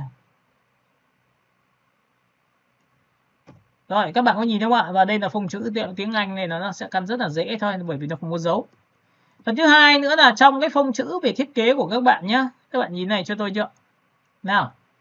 Các bạn để ý này, tôi chuột phải chọn vào đây, chuột phải chọn vào đây và tôi chuột phải chọn vào đây và tôi ấn vào Ctrl T để tôi thu nhỏ toàn bộ tất cả này xuống để tôi đặt vào nó hợp lý, không bị kích bố cục. Được chưa? Alo, lớp mình nhìn đoạn này không nhỉ? Có Dạ rồi. hai. Rồi, sau khi đã có được cái phần này xong thì các bạn sẽ nhìn cho tôi là ở đây nó có một cái yếu tố. Một là mình sẽ chọn vào chữ R, và đây là một trong những cái cách biến đổi phông chữ trở thành một cái mảng vector để chúng ta có thể điều chỉnh được. Bằng cách nào? Thì các bạn sẽ chọn cái thuộc tính như này cho tôi, chuột phải vào biểu tượng. Nhìn nhá, nào, chuột phải và thẳng trực tiếp layer đấy và chúng ta chọn vào convert to shape. Có nghĩa là gì? Convert to shape nó sẽ biến thành những giá trị giống như đường pen của chúng ta là cái này. Đấy ạ. Tôi sẽ chọn vào pen cho các bạn để xem là cái shape nó như nào nhé. Cái pen này các bạn sẽ chọn vào cho tôi P. Nào, chúng ta ấn vào Ctrl S đã. Chúng ta sẽ chọn vào Ctrl S, được chưa? Lưu nó lại chứ. Rồi, sau đó thì tôi sẽ chọn vào thiết kế. Poster. Rồi. Sau khi tôi chọn xong được cái vị trí này thì tôi sẽ chọn vào công cụ pen, và pen này thì các bạn nhìn này, pen này nó có dạng là shape này. Shape là có nghĩa gì thì vẽ ra. Nó sẽ ra màu cho các bạn. Có nhìn thấy màu ra màu á? Và chúng ta có thể điều chỉnh được những cái điểm này bằng công cụ phím A của chúng ta. Phím A của chúng ta phím màu đen để dịch chuyển cái công cụ đường tab đó. Còn điều chỉnh điểm của nó thì tôi sẽ chọn vào phím A trắng, thì tôi sẽ tích vào một điểm, tôi sẽ dịch chuyển được một điểm của chúng ta đây ạ. Tôi sẽ chọn vào 2 điểm, tôi sẽ tích vào cả 2 điểm được. Đấy nhá, các bạn hiểu cái này chưa? Alo? Rồi. Sau khi mà đã hiểu thuộc tính rồi thì tôi lại vứt cái này đi và bắt đầu tôi sẽ convert cái này cho các bạn. Nhớ nhá, chúng ta sẽ chọn vào vị trí như sau. Ok, chúng ta Ctrl Z lại, bởi vì cái vừa rồi thì chúng ta vừa ấn vào cái lệnh để nó biến thành một cái layer đây. Rồi, ok, chúng ta chuột phải chọn chính này. Được chưa? Rồi, cách biến một đối tượng trở thành một cái hình thì việc đầu tiên của cái hình này của các bạn có thể là màu đỏ được không? Cái này có thể là màu ghi hơi sáng được không? Hoặc là các bạn có thể chọn một cái màu như thế này. Đấy, các bạn nhìn đây chưa? Rồi, sau khi đã làm xong được vị trí này xong thì tôi sẽ chuột phải vào vị trí đó và tôi chuột phải, tôi chọn vào biểu tượng là Convert to Shape. Và sau khi Convert to Shape xong thì nó sẽ trở thành biểu tượng này và không còn là chữ nữa. Mà không còn là chữ nữa thì xin lỗi các bạn là không bao giờ được đánh phông và không được tích vào đây và đánh một cái tên khác được. Các bạn hiểu cái Convert to Shape chưa? Dạ, hiểu rồi. Ok, nhớ nhá. Rồi Ctrl Z lại này, có khi là nhiều bạn chưa nhìn được. Convert to Shape, được chưa? Rồi, sau khi làm xong thì bây giờ bạn hãy trở vào công cụ phím này cho tôi, đó là công cụ phím A trắng, thì các bạn sẽ phóng to như này cho tôi. Và sau khi phóng to xong nha thì các bạn sẽ nhìn này, ở đây nó có một cái tiêu chí là A trắng là điều chỉnh điểm, thì tôi sẽ quét qua điểm này. Đấy, tôi sẽ quét qua cái điểm này. Và khi quét qua điểm này tôi thực quyền tôi kéo này xuống được không ạ? Alo? Đó, các bạn có nhìn đâu ạ? Và lúc này chữ R của chúng ta bắt đầu nó ấn tượng hơn và nó nằm đúng vị trí mà tôi mong muốn rồi. Ok, và sau khi đã làm xong thì chúng ta sẽ dứt lệnh và chúng ta chuyển sang cái đối tượng số 2. Thì các bạn có nhìn thấy cái chữ này và cái chữ này nó dài đúng bằng của hai thằng này cộng lại không các bạn? Alo? Vâng, đúng rồi. Và tiếp theo nữa, cái đối tượng này của chúng ta làm sao ạ? Chúng ta có thể thay màu được không ạ? Ok, chúng ta sẽ chọn vào công cụ nào thay màu. Ok, thì các bạn nhìn này, tôi chọn vào đây. Thì các bạn có nhìn thấy công cụ phím A này có cái màu của chúng ta, thì lúc này chúng ta chọn màu đỏ được không? Các bạn có thấy không? Và cái này nó là vector này, phóng to và thu nhỏ không bao giờ vỡ hình nhá, các bạn nhớ nhá. Hiểu cái này chưa? Dạ, hiểu rồi. Rồi, tiếp theo, sau khi làm xong tôi sẽ chuột phải sang bên này, tôi sẽ chọn vào cái chữ này, thì chữ này tôi sẽ chọn một cái T và tôi sẽ chọn cho nó một cái màu trắng, vì bản thân logo của cái này là màu trắng, các bạn nhớ nhá. Tôi chuột phải, tôi chọn vào thằng thứ hai, tôi cũng chọn cái này là màu trắng lốt. Nhưng cái màu trắng này thì tôi giảm độ opacity bằng 50% thì các bạn có thấy nó trở thành màu ghi không ạ? Ok. Và tiếp theo thì sau khi đã có được đối tượng này thì các bạn sẽ nhìn thấy cái phần 3% này của các bạn có đặt vào đây hay đặt vào đây tùy theo tính chất của các bạn. Ví dụ nếu trong trường hợp này tôi sẽ ấn vào Ctrl T và tôi thu nhỏ lại, tôi sẽ đặt vào đây chẳng hạn như thế này. Vị trí của các bạn có thể là sang bên tay phải, bên tay trái, hoặc là thậm chí là chúng ta sẽ đặt vào một cái góc độ ở giữa cho chúng ta có thể là một cái bố cục như thế này. Và với một cái biểu tượng như này thì các bạn sẽ chọn cho tôi một cái hình xuống dưới, và cái hình này của các bạn tôi sẽ chọn vào T, tôi tạm thời tôi sẽ chọn một cái màu đỏ cho các bạn. Và các bạn nhớ một điều rằng là trong cái vị trí là chữ này nhé, mà khi mà chọn ở phím E này thì ngoài cái màu này này, các bạn nhìn nhá, nó sẽ chọn được cái màu thì nó cái thanh này nó lại có cả gradient này, các bạn nhìn nhá, và tôi tích vào đây một cái thì ngay tức là trở thành gradient. Và trở thành gradient rồi thì bạn tích chọn bất cứ cái gì các bạn mong muốn. Ví dụ tôi chọn màu này là màu đỏ nhưng mà lại có tí khối, bằng cách tôi tích đúc vào nó, tôi sẽ chọn là màu đỏ cờ. Có thể là chọn màu đỏ đậm hơn ở phần phía dưới. Rồi, phần viết trên thì tôi sẽ tích đúc vào đây và tôi sẽ chọn một cái màu đỏ tên là cờ.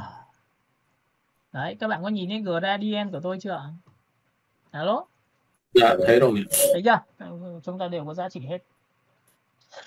Rồi, tiếp theo cái phần này của các bạn là bạn chọn vào cái giá tiền của chúng ta là chọn vào T, và chúng ta chọn vào chữ S đâu rồi? Chúng ta chọn vào S. Chúng ta chọn vào chữ S.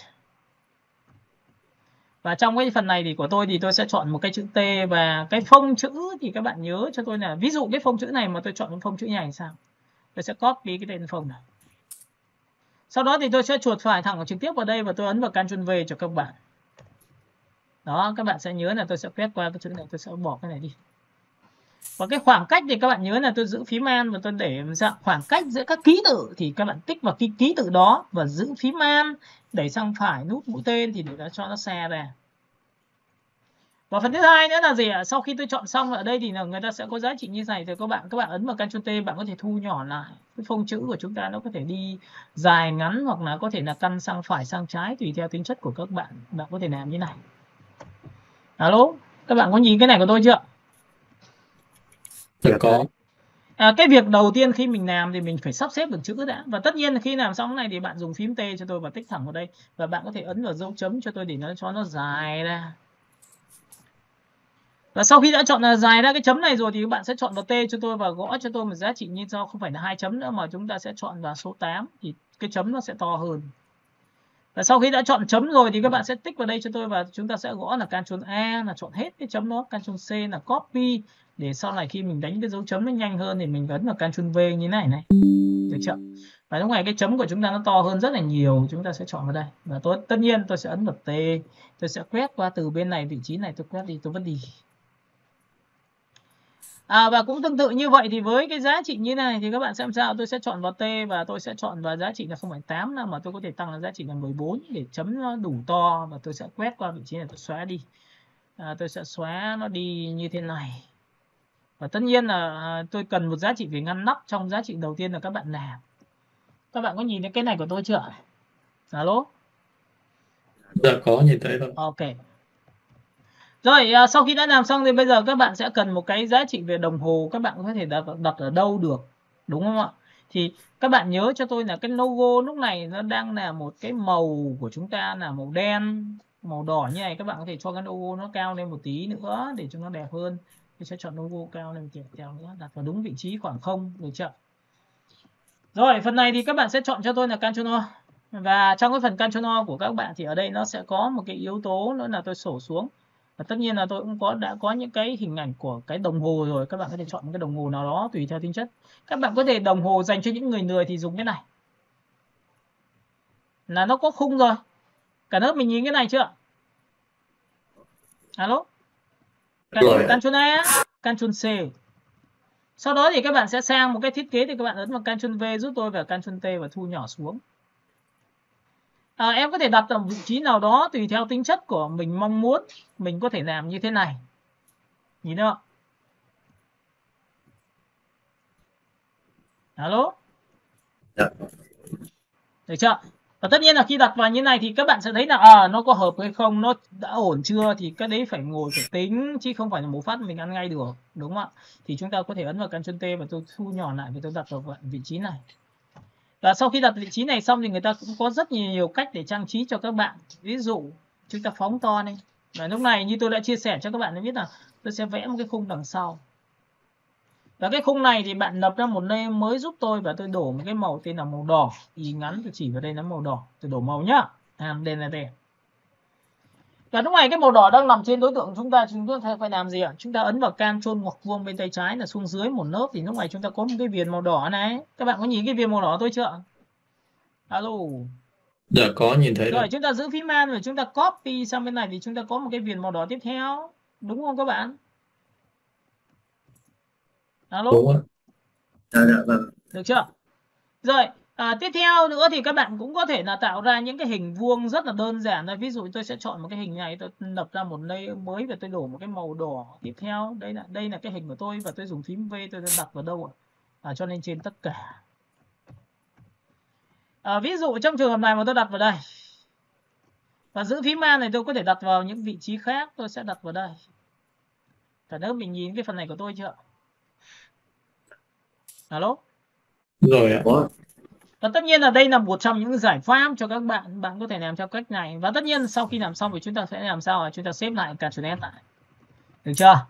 Rồi sau khi Ctrl S lại thì tôi sẽ xóa từng cái một. Để ví dụ cái này tôi không thích nữa thì tôi sẽ làm sao? Tôi sẽ chọn một cái này tôi lại xóa đi. Tôi lại chọn cái này tôi lại xóa đi, được không ạ? Xong cái này chưa? Alo? Dạ. Rồi thì đây là một cái phiên bản poster làm theo các cách ảnh chìm vào nền nhưng mà trong group.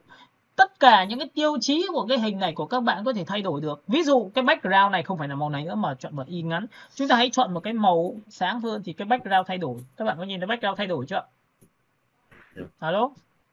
Dạ. Thấy chưa? Và cái background này thì tôi tắt cái màu xanh đi thì nó sẽ được cái màu như thế này này. Hiểu cái này không ạ? Dạ vâng. Ok, và nó tạo ra những cái sắc độ cho các bạn. Bạn có thể thử một vài cái phương án nào các bạn thấy hợp lý là được nhá. Rồi tiếp theo phần thứ hai nữa là gì? Tôi không muốn là thay đổi màu này nữa mà tôi sẽ chọn một cái màu có thể là một màu nâu và tôi đổ màu phủ lên bằng lệnh Alt Delete thì cái màu ở dưới tông màu nó sẽ trầm hơn theo cái màu nâu đấy của các bạn, cũng là một cái cách. Nhưng cái bài toán hôm nay chúng ta đặt về phần chữ. Và tất nhiên sau khi làm xong thì tôi khuyên các bạn một câu như sau là bạn sẽ phải chọn vào cho tôi một cái image. Đây chúng ta chọn vào image và chúng ta chọn một biểu tượng là duplicate. Các bạn biết duplicate là gì không ạ? Alo? Copy một bản làm việc giống hệt như Đúng bản rồi. hiện tại. Tại vì cái này là một bố cục của chúng ta, sau này chúng ta thay một cái ảnh khác thì chúng ta thành một cái khác, đúng không em? Hiểu cái này chưa? Dạ, Ok, hiểu rồi. vậy thì chúng ta sẽ duplicate thôi. Và tất nhiên duplicate thì tôi sẽ chọn vào cái đây là copy, tôi ấn ok thì nó có hai cái giống hệt nhau thì cái số 1 tôi đã xếp lại rồi thì tôi vứt đi được không ạ? Tôi bỏ đi được không ạ? Nha, xong chưa? Alo. Dạ vâng, xong. Rồi, xong. Rồi, bây giờ đến cái phần thứ hai này, bắt đầu tôi sẽ dùng một cái phương pháp thứ hai là tôi sẽ bỏ cái này đi. Và tiếp tục tôi sẽ chọn những cái vị trí này tôi bỏ đi, tôi chọn vị trí này tôi bỏ đi và tôi chọn vị trí này tôi bỏ đi và tôi chọn vị trí này tôi tiếp tục tôi bỏ đi. Và lúc này cái người này tôi muốn thay đổi các bạn ạ. Được không ạ? Tôi sẽ chọn vào vị trí như sau, tôi sẽ chọn vào đây, chuột phải chọn vào chính người. Nào, các bạn sẽ nhìn vào đây cho tôi. Khung ảnh. Và đây là người đây. Tôi sẽ chọn vào đây là Ctrl A, chọn hết Ctrl C, copy và sang file này thì tôi sẽ chuột phải chọn vào đây và tôi bỏ cái người này đi. Tôi bỏ cái người này đi và tôi sẽ ấn vào Ctrl V và bắt đầu tôi chọn vào Ctrl Alt G. Thì tôi sẽ làm sao? Tôi sẽ cho chui vào cái khung của tôi. Đây, cái này phải lên trên. Và tôi cho chui vào bằng Ctrl Alt G. Được chưa? Và lúc này tôi ấn vào Ctrl T và tôi thay đổi lại cái khung hình của tôi một tí. Đấy, đây là một cái khung hình của tôi.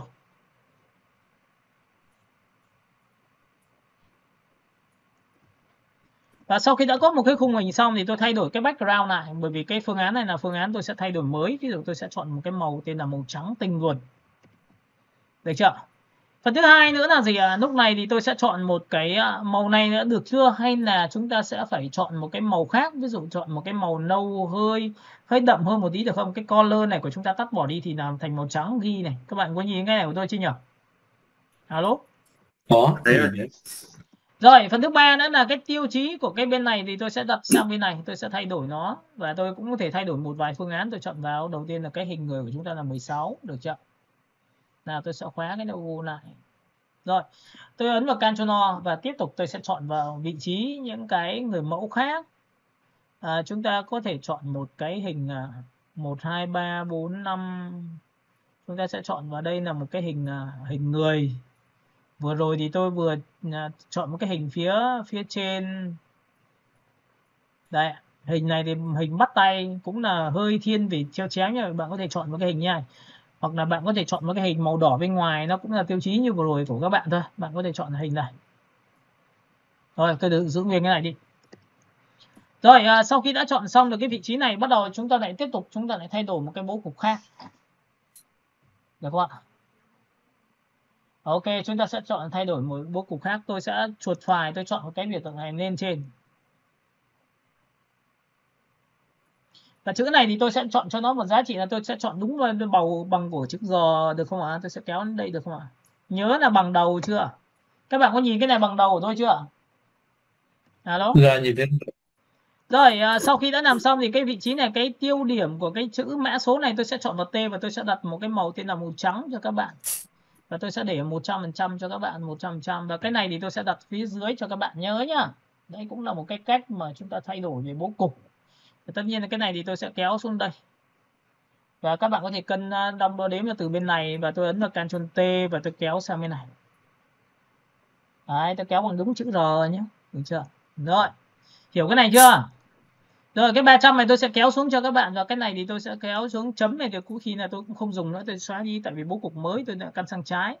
Và chữ R này của chúng ta là sẽ làm sao? Tôi dùng công cụ phím A và tôi sẽ lại quét qua vị trí là từ điểm này và tôi lại kéo xuống tí để cho nó bằng đúng vào cái hình này. Các bạn có nhìn thấy hình này của tôi chưa? Alo. Rồi nhìn thấy rồi. Rồi chuột phải chọn một cái này, và cái 300 này của các bạn thì tôi sẽ phải dùng một cái thao tác như sau. Nhưng trước khi dùng thao tác thì bắt đầu chúng ta sẽ đi đến một cái đồng hồ của chúng ta.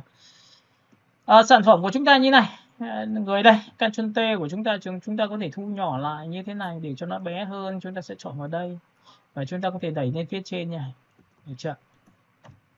Đó, thì các bạn nhìn này, với những cái tiêu chí như này thì cái hình này của chúng ta tôi sẽ đặt một cái logo đồng hồ này vào đây bằng cách nào? Chúng ta sẽ nhìn nhé, chúng ta sẽ ấn vào Ctrl O. Lúc này các bạn sẽ chọn đến nơi có sản phẩm của cho tôi để tôi chọn vào cái đây là một cái đồng hồ tôi đã lấy trên mạng và của cái thương hiệu đấy. Thì cách muốn lấy được một cái đồng hồ này ra khỏi nền trắng thì người ta làm bằng cách nào, đúng không? Thì các bạn nhìn vào đây, tôi sẽ dạy cho bạn một cái cách như sau, là bạn sẽ chọn vào biểu tượng là Select nhá. Các bạn nhìn thấy không ạ? Đây, các bạn sẽ chọn vào đây cho tôi. Công cụ này là công cụ là tách cái đối tượng ra khỏi nền, nhưng với điều kiện là ảnh của chúng ta có chế độ tương phản. Các bạn cứ nhìn cái này không ạ? Alo. Và sau khi cái này xong thì bạn có lasso, rồi bạn có hình vuông. Bạn thích dùng lasso thì bạn khoanh như này. Và khi buông tay ra thì nó sẽ tự chọn đúng cái hình của chúng ta. Các bạn có nhìn cái hình này không ạ? Dạ rồi ạ. Và tất nhiên là không phải cái nào nó cũng được 100% như này, bởi vì cái ảnh ấy tương phản nó ngon rồi thì nó mới làm được cái này, còn có những trường hợp nó không thể làm được cái này được nhá, các bạn nhớ nhá. Thì lúc này sau khi làm xong thì chúng ta sẽ dùng một cái lệnh như sau là Ctrl G. Các bạn nhớ nhá, Ctrl G của chúng ta. Và khi Ctrl G thì có phải nhân bản trong vùng chọn không? Vậy thì lúc này chúng ta có được cái hình này không các bạn? Có nhìn thấy hình này chưa? Dạ rồi. Ok, đã xong. Vậy thì sau khi đưa xong rồi, có được cái hình này rồi thì chúng ta chỉ cần là kéo đối tượng này sang cái file thiết kế của chúng ta thôi. Đây, file thiết kế chúng ta đâu? Cái hình này không dùng nữa, tắt bỏ đi. Cái hình này có dùng nữa không? Đang dùng đây thì chúng ta sẽ chọn vào đây, chúng ta cầm cái đối tượng này chúng ta kéo sang đây cho tôi. Và nhớ là khi kéo thì đừng buông chuột, thả sang chừng nào xuất hiện dấu cộng có thành công thì buông tay ra. Thì các bạn sẽ nhìn thấy cái đồng hồ tôi đặt như này. Được chưa? Các bạn hiểu cái này chưa đã? Alo? Dạ rồi ạ. Lúc này chúng ta ấn vào Ctrl T và chúng ta thu nhỏ xuống. Và chúng ta sẽ đặt vào đúng vị trí mà chúng ta mong muốn thôi. Được chưa? Và lúc này thì các bạn sẽ nhớ là tôi có thể đặt thấp xuống một tí để nó nằm đúng vị trí mà tôi mong muốn như này. Enter được không ạ? Enter nhá. Hoặc là nếu mà bạn muốn to hơn thì các bạn sẽ phải thay đổi lại, là tôi sẽ đặt như thế này. Và tất nhiên là phải chọn một cái người mẫu khác bởi vì nó sẽ bị tranh chấp chẳng hạn. Và đây là tổng quan và trích đoạn nhá. Tổng quan là cái người mẫu đeo đồng hồ, còn trích đoạn là chính là cái đồng hồ này và nó sẽ phóng to lên. Các bạn hiểu chưa? Alo. Dạ rồi. Rồi, enter. Và tiếp theo nữa là tôi chọn vào số 1, tôi giữ shift tôi chọn vào số 2. Tôi giữ shift tôi chọn vào số 2 là chính là cái ranger này. Tiếp theo tôi chuột phải tôi chọn vào cái này là số 3 và tôi chuột phải chọn số 4 chính là cái này. Để làm gì? Tôi đẩy nuôi vào trong một tí nữa. Và tiếp theo tôi sẽ ấn vào Ctrl T để làm sao tôi phóng to này lên một tí nữa. Các bạn biết tại sao tôi phóng to mà. Alo. Để cho nó cân đối với khung hình. Đúng rồi, chính xác là khoảng cách từ cái đồng hồ đến khoảng cách của chữ R là bằng nhau nhá. Có nhìn thấy không? Alo. Dạ. Rồi sau khi đã làm xong được đến đây thì cái người mẫu tôi được quyền là tôi sẽ thay bằng Ctrl O, và tiếp theo tôi sẽ chọn vào một cái người mẫu khác, có thể là màu trắng có được không, có thể là màu đen được không, hoặc là có thể là màu đậm được không. Đấy, tôi sẽ chọn một cái hình người mẫu như thế này, tôi ấn vào đây. Ctrl A chọn hết, Ctrl C copy và sang file thiết kế của các bạn. Thì cái này tôi không dùng nữa, tôi lại tắt đi. Tôi lại chọn vào đây và tôi lại ấn vào chuột phải, tôi chọn vào chính người đây, tôi sẽ ấn vào Ctrl V và lúc này tôi chọn vào Ctrl Alt G. Thì cái ảnh của tôi sẽ được như này. Đấy, các bạn có thấy không ạ? Alo? Được, có thế. Trông có vẻ cũng hợp lý hơn. Đấy, nó lại đặt được cả logo, đặt được cả các thứ. Và khi mà thu nhỏ thì không nhất thiết phải là, các bạn nhớ nhá. Các bạn nhìn chưa? Tôi sẽ đẩy sang trái, đẩy sang phải để cho nó hợp lý này. Hiểu cái này chưa nhỉ? Alo.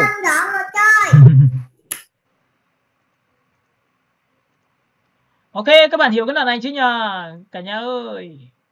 Hiểu rồi. Rồi, tôi sẽ đặt vào đây. Tôi sẽ kéo vào đây, tôi sẽ kéo vào đây, tôi sẽ kéo vào đây. Tôi nghĩ là tôi sẽ để nó hơi to ra một tí và tôi sẽ dịch chuyển như này. Hoặc là tôi có thể đẩy nuôi lên trên đây và tôi sẽ kéo thu nhỏ phóng to như này.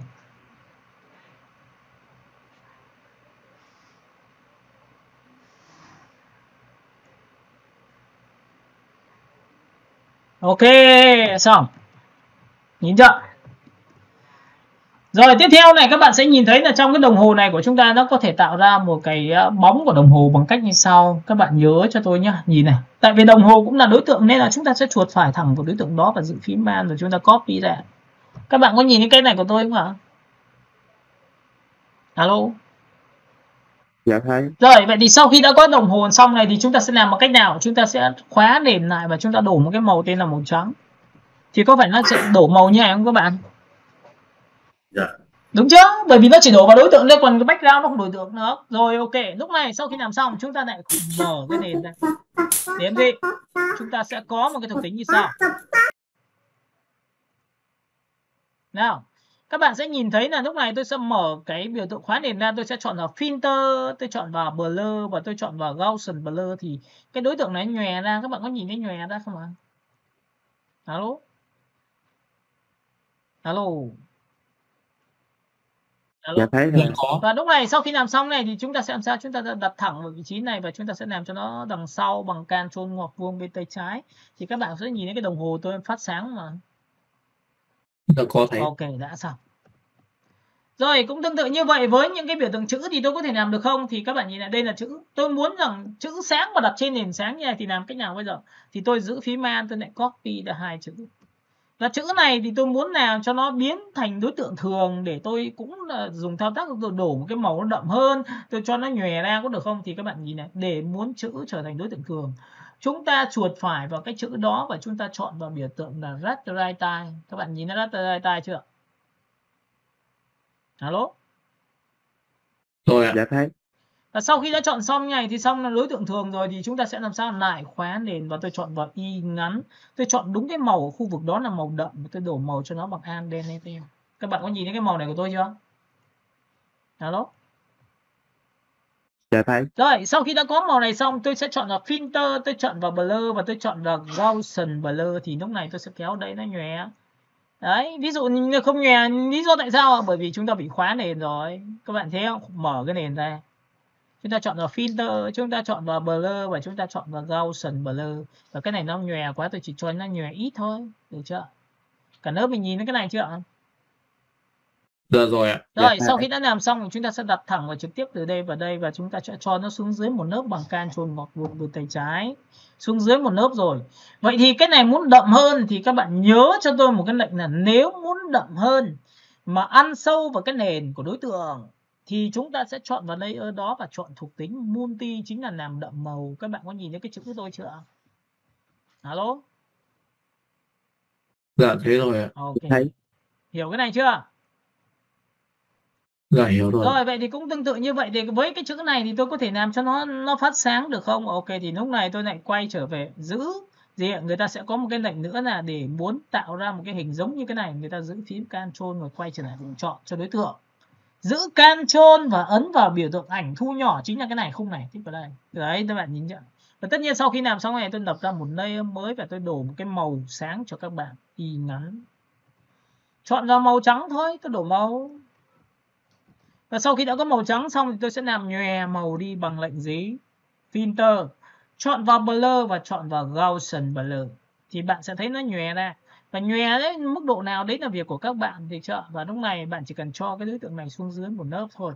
Thì các bạn sẽ nhìn thấy là lúc này nó có phát sáng này. Cả bạn nhìn thấy nó rõ hình chưa? Dạ rồi ạ. Ok, tiếp theo này. Nào. Vậy thì lúc này chúng ta được quyền là chọn lựa rất là nhiều yếu tố. Ví dụ cái nền dưới của các bạn là không muốn là màu trắng mà bạn chọn màu đen thì nó bao giờ cũng sẽ có chiều sâu hơn thiết kế là một phiên bản khác, đúng không? Nhưng bố cục chữ chúng ta cũng sẽ tốt hơn. Chúng ta giữ phím Alt đen đấy. Các bạn nhìn thấy chưa? Và sau khi đã chọn vào vị trí nó là nền đen thì tuyệt đối là không nhất thiết phải làm sao phải chọn bóng nữa, bởi vì nó không còn giá trị. Nó sẽ tạo ra độ nhòe cho cái thiết kế của chúng ta nó không được tốt, nên là bạn cũng nên lưu ý lại cho tôi là chỗ này chúng ta chọn đỏ đun, chúng ta đổ màu này, nhìn thấy chưa? Ok, và lúc này chúng ta chọn màu đen. Và sau khi chọn màu đen xong thì các bạn nhớ cho tôi là tất cả những cái yếu tố này của các bạn sẽ phải làm sao? Chúng ta chuột phải chọn vào đấy, chúng ta bỏ đi. Thấy không? Các bạn có thấy vẫn sắc nét không? Và cái biểu tượng dưới này của các bạn, cái bóng này của cái logo của cái hình này tôi vẫn luôn đi cơ. Đó, các bạn nhìn thấy này chưa? Alo. Dạ thấy rồi. Rồi, tiếp theo nữa này. Tiếp theo lúc này chúng ta có một cái hình như sau. Tôi sẽ kéo từ đây ra một cái biểu tượng là một cái hình như thế này.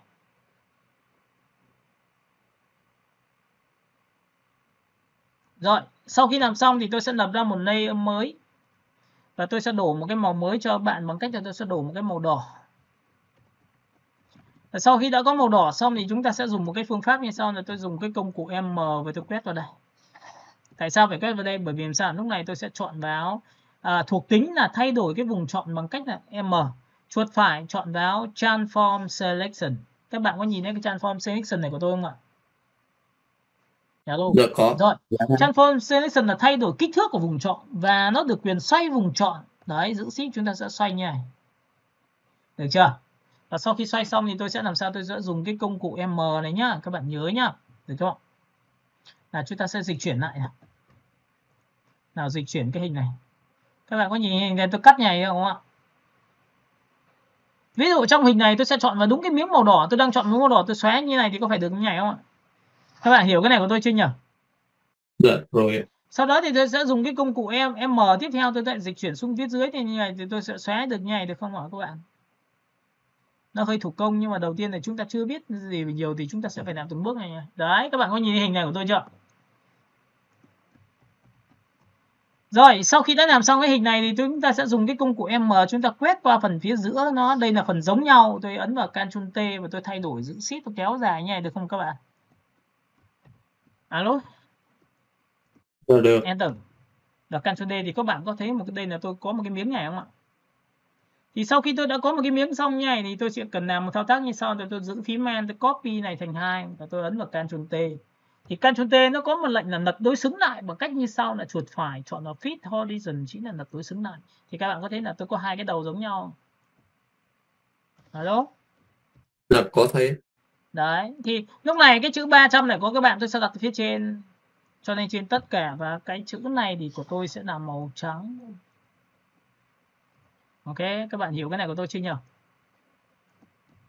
Dạ hiểu rồi. Rồi, sau khi đã làm xong cái này thì tôi sẽ đặt vào vị trí ở giữa thôi. Lúc này thì cái hình của tôi thì tôi ấn vào Ctrl T, chữ tôi hơi to, tôi sẽ đặt nhỏ lại như thế này. Đó, các bạn nhìn chưa? Và tất nhiên cái bố cục này của chúng ta nó sẽ làm sao? Chúng ta sẽ có một cái nền tảng như sau. Các bạn sẽ có hai sự lựa chọn là một là bạn sẽ chuột phải chính cái đồng hồ này, bạn ấn vào Ctrl G giúp tôi là tạo ra hai cái. Và cái thứ hai này các bạn ấn vào Ctrl T và giữ Shift bạn kéo từ trên xuống dưới cho tôi, nó thay đổi vùng chọn, thay đổi được cái nền dưới. Và hôm nay thì mình sẽ xóa làm sao, ví dụ mình nhấn 50% thì nó sẽ là bóng đổ, nhưng 80% nó sẽ bóng đổ, hoặc là 30% sẽ là bóng đổ. Nhưng bóng đổ thì luôn luôn là sẽ làm sao ạ? Trên thì rõ, dưới phải mờ dần mờ nền. Thì làm cách nào bây giờ? Đây, tôi sẽ cho các bạn, hôm nay chúng ta sẽ bắt đầu làm quen với một cái cách gọi là làm về vùng chọn. Ok, tôi vẽ một cái vùng chọn như này. Tôi lập ra một layer mới và tôi đổ một cái màu tên là màu đỏ. Và lúc này tôi muốn là xóa cái đoạn này chìm vào nền thì tôi làm bằng cách nào? Thì tôi dùng cái công cụ M tôi vẽ qua trước. Đấy, nếu tôi ấn Delete như này thì xóa một đoạn. Các bạn có nhìn thấy cái đoạn xóa một đoạn chưa? Alo? Dạ thấy. Nhưng mà bây giờ muốn xóa để nó nhuyễn vào nền, mềm vào nền thì chúng ta sẽ phải làm sao? Chuột phải vào vùng chọn đó, chọn là feather.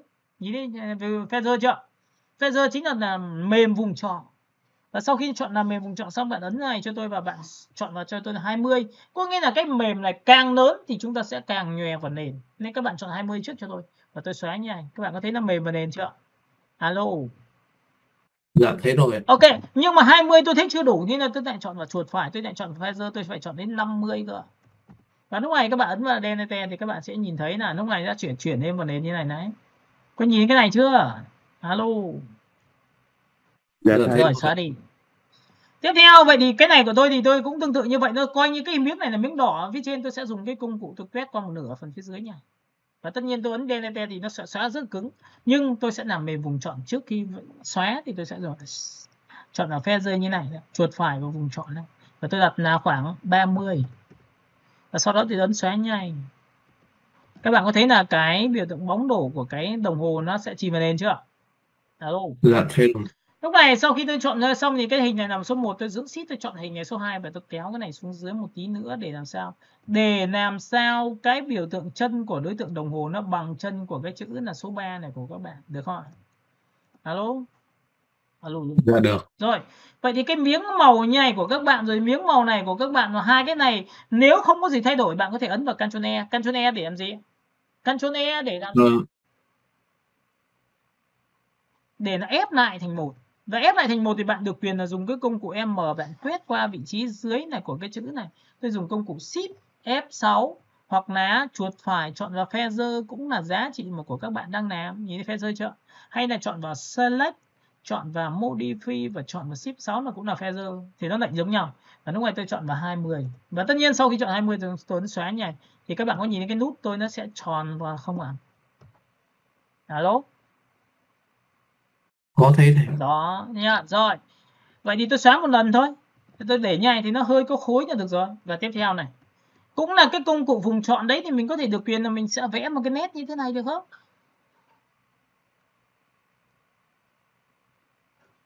Và tất nhiên cái nét này thì tôi lập ra một layer mới và tôi đổ một cái màu tên là màu sáng hơn, có thể là màu trắng như này được không?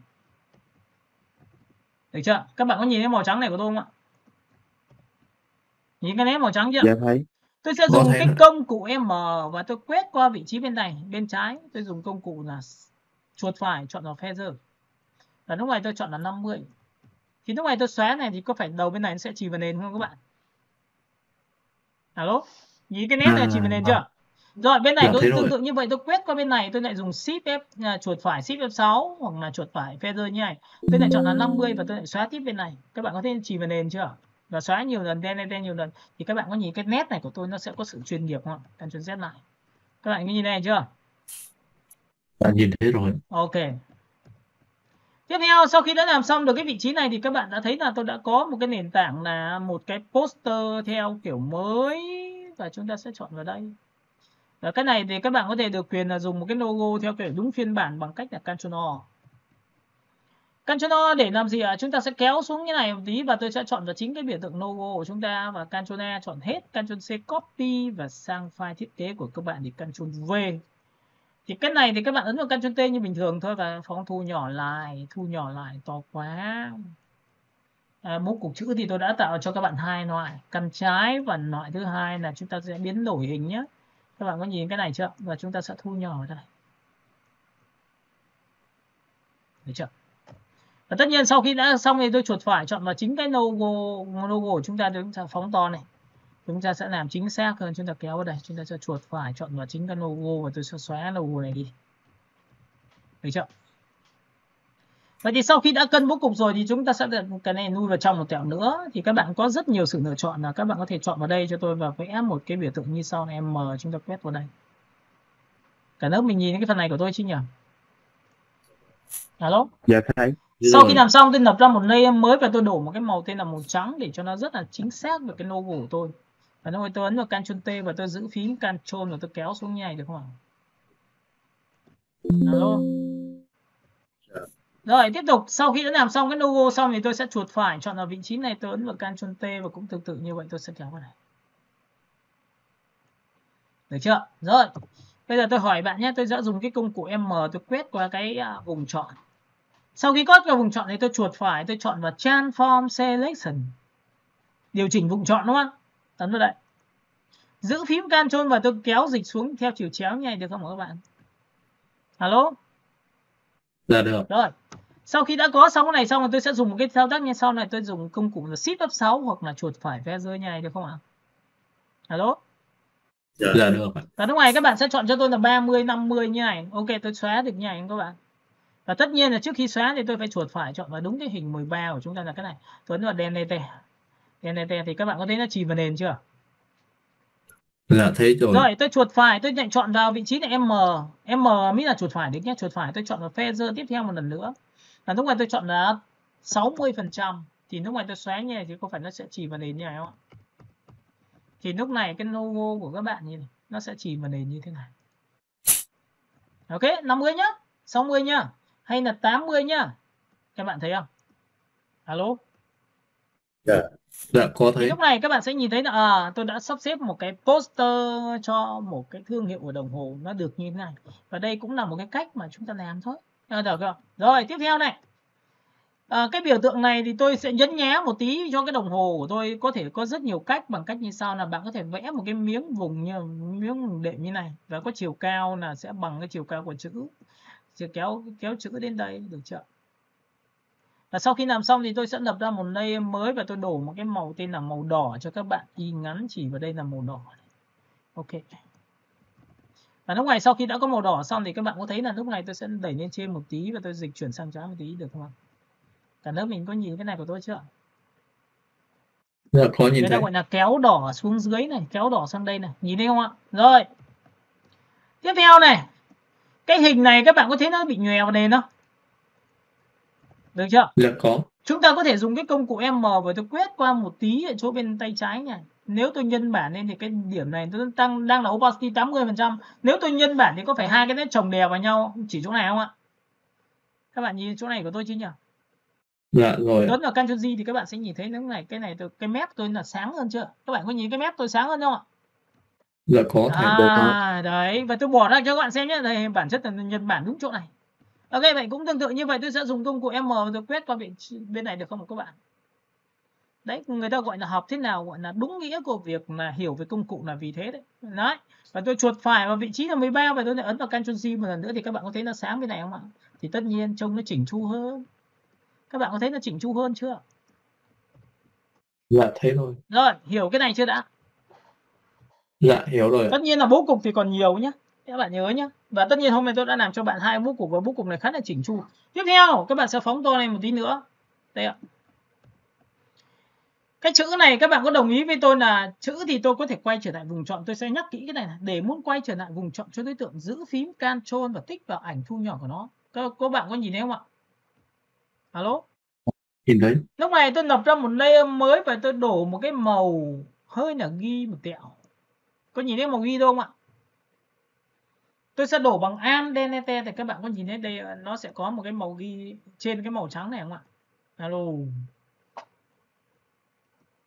Alo. Có thấy. Rồi, bây giờ tôi sẽ dùng công cụ M tôi lại quét qua phần phía dưới một nửa của nó và tôi sẽ dùng cái phương pháp là tôi ấn xóa đi như này. Thì các bạn sẽ nhìn thấy nó có một cái chữ có hai lớp và tôi sẽ chọn vào số 2, số 30 thì nó có thể là như thế này. Đúng không ạ? Các bạn hiểu cái này của tôi chưa? Rồi. Nhưng trước khi xóa thì tôi sẽ làm sao dùng công cụ Shift F6 là làm về vùng chọn. Tôi đặt là khoảng 30% và tôi xóa như này. Thì lúc này các bạn có sẽ nhìn thấy cái vị trí trên của tôi là sẽ có tí ghi chỗ này không ạ? Dưới là trắng không ạ?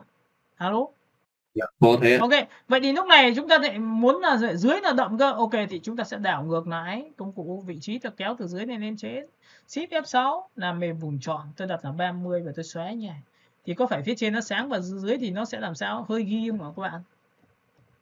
Dạ đúng rồi. Chưa? Rồi tiếp theo nhá, cũng tương tự như vậy, cái màu đỏ này của tôi muốn thay đổi bằng cách là tôi lại giữ phím Ctrl và quay trở lại vùng chọn đối tượng. Tôi lại lập ra một layer mới và tôi sẽ chọn một cái màu tên là đỏ cờ. Đỏ cờ của tôi thì tôi muốn cho nó sáng một tí, ví dụ tôi chọn vào hơi thiên về trắng nhỉ. Và lúc này tôi sẽ lập ra một layer mới rồi tôi đổ một cái màu trắng cho các bạn.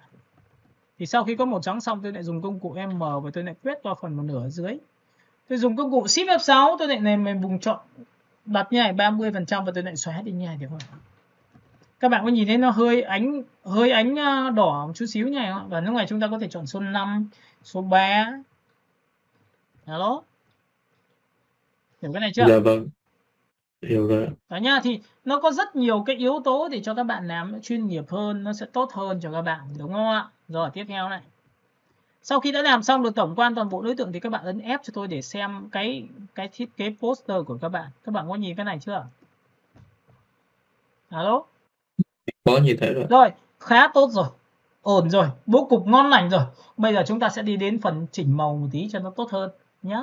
Nào các bạn nhìn ở đây, đoạn này đoạn nâng cao và sau này khi bạn học đến những bài sau bạn sẽ hiểu đoạn này tại sao tôi làm cái này nhá. Nào, bước 1 nha, làm nâng cao này.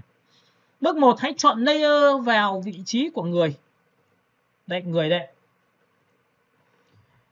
Bước 2 là các bạn sẽ chọn cho tôi một thuộc tính là adjustment, đây là chỉnh màu. Cái chỉnh màu này rất quan trọng. Và cái này chúng ta chỉ cần chọn đến cái phần curve, chính là chỉnh sáng tối cho đối tượng thôi.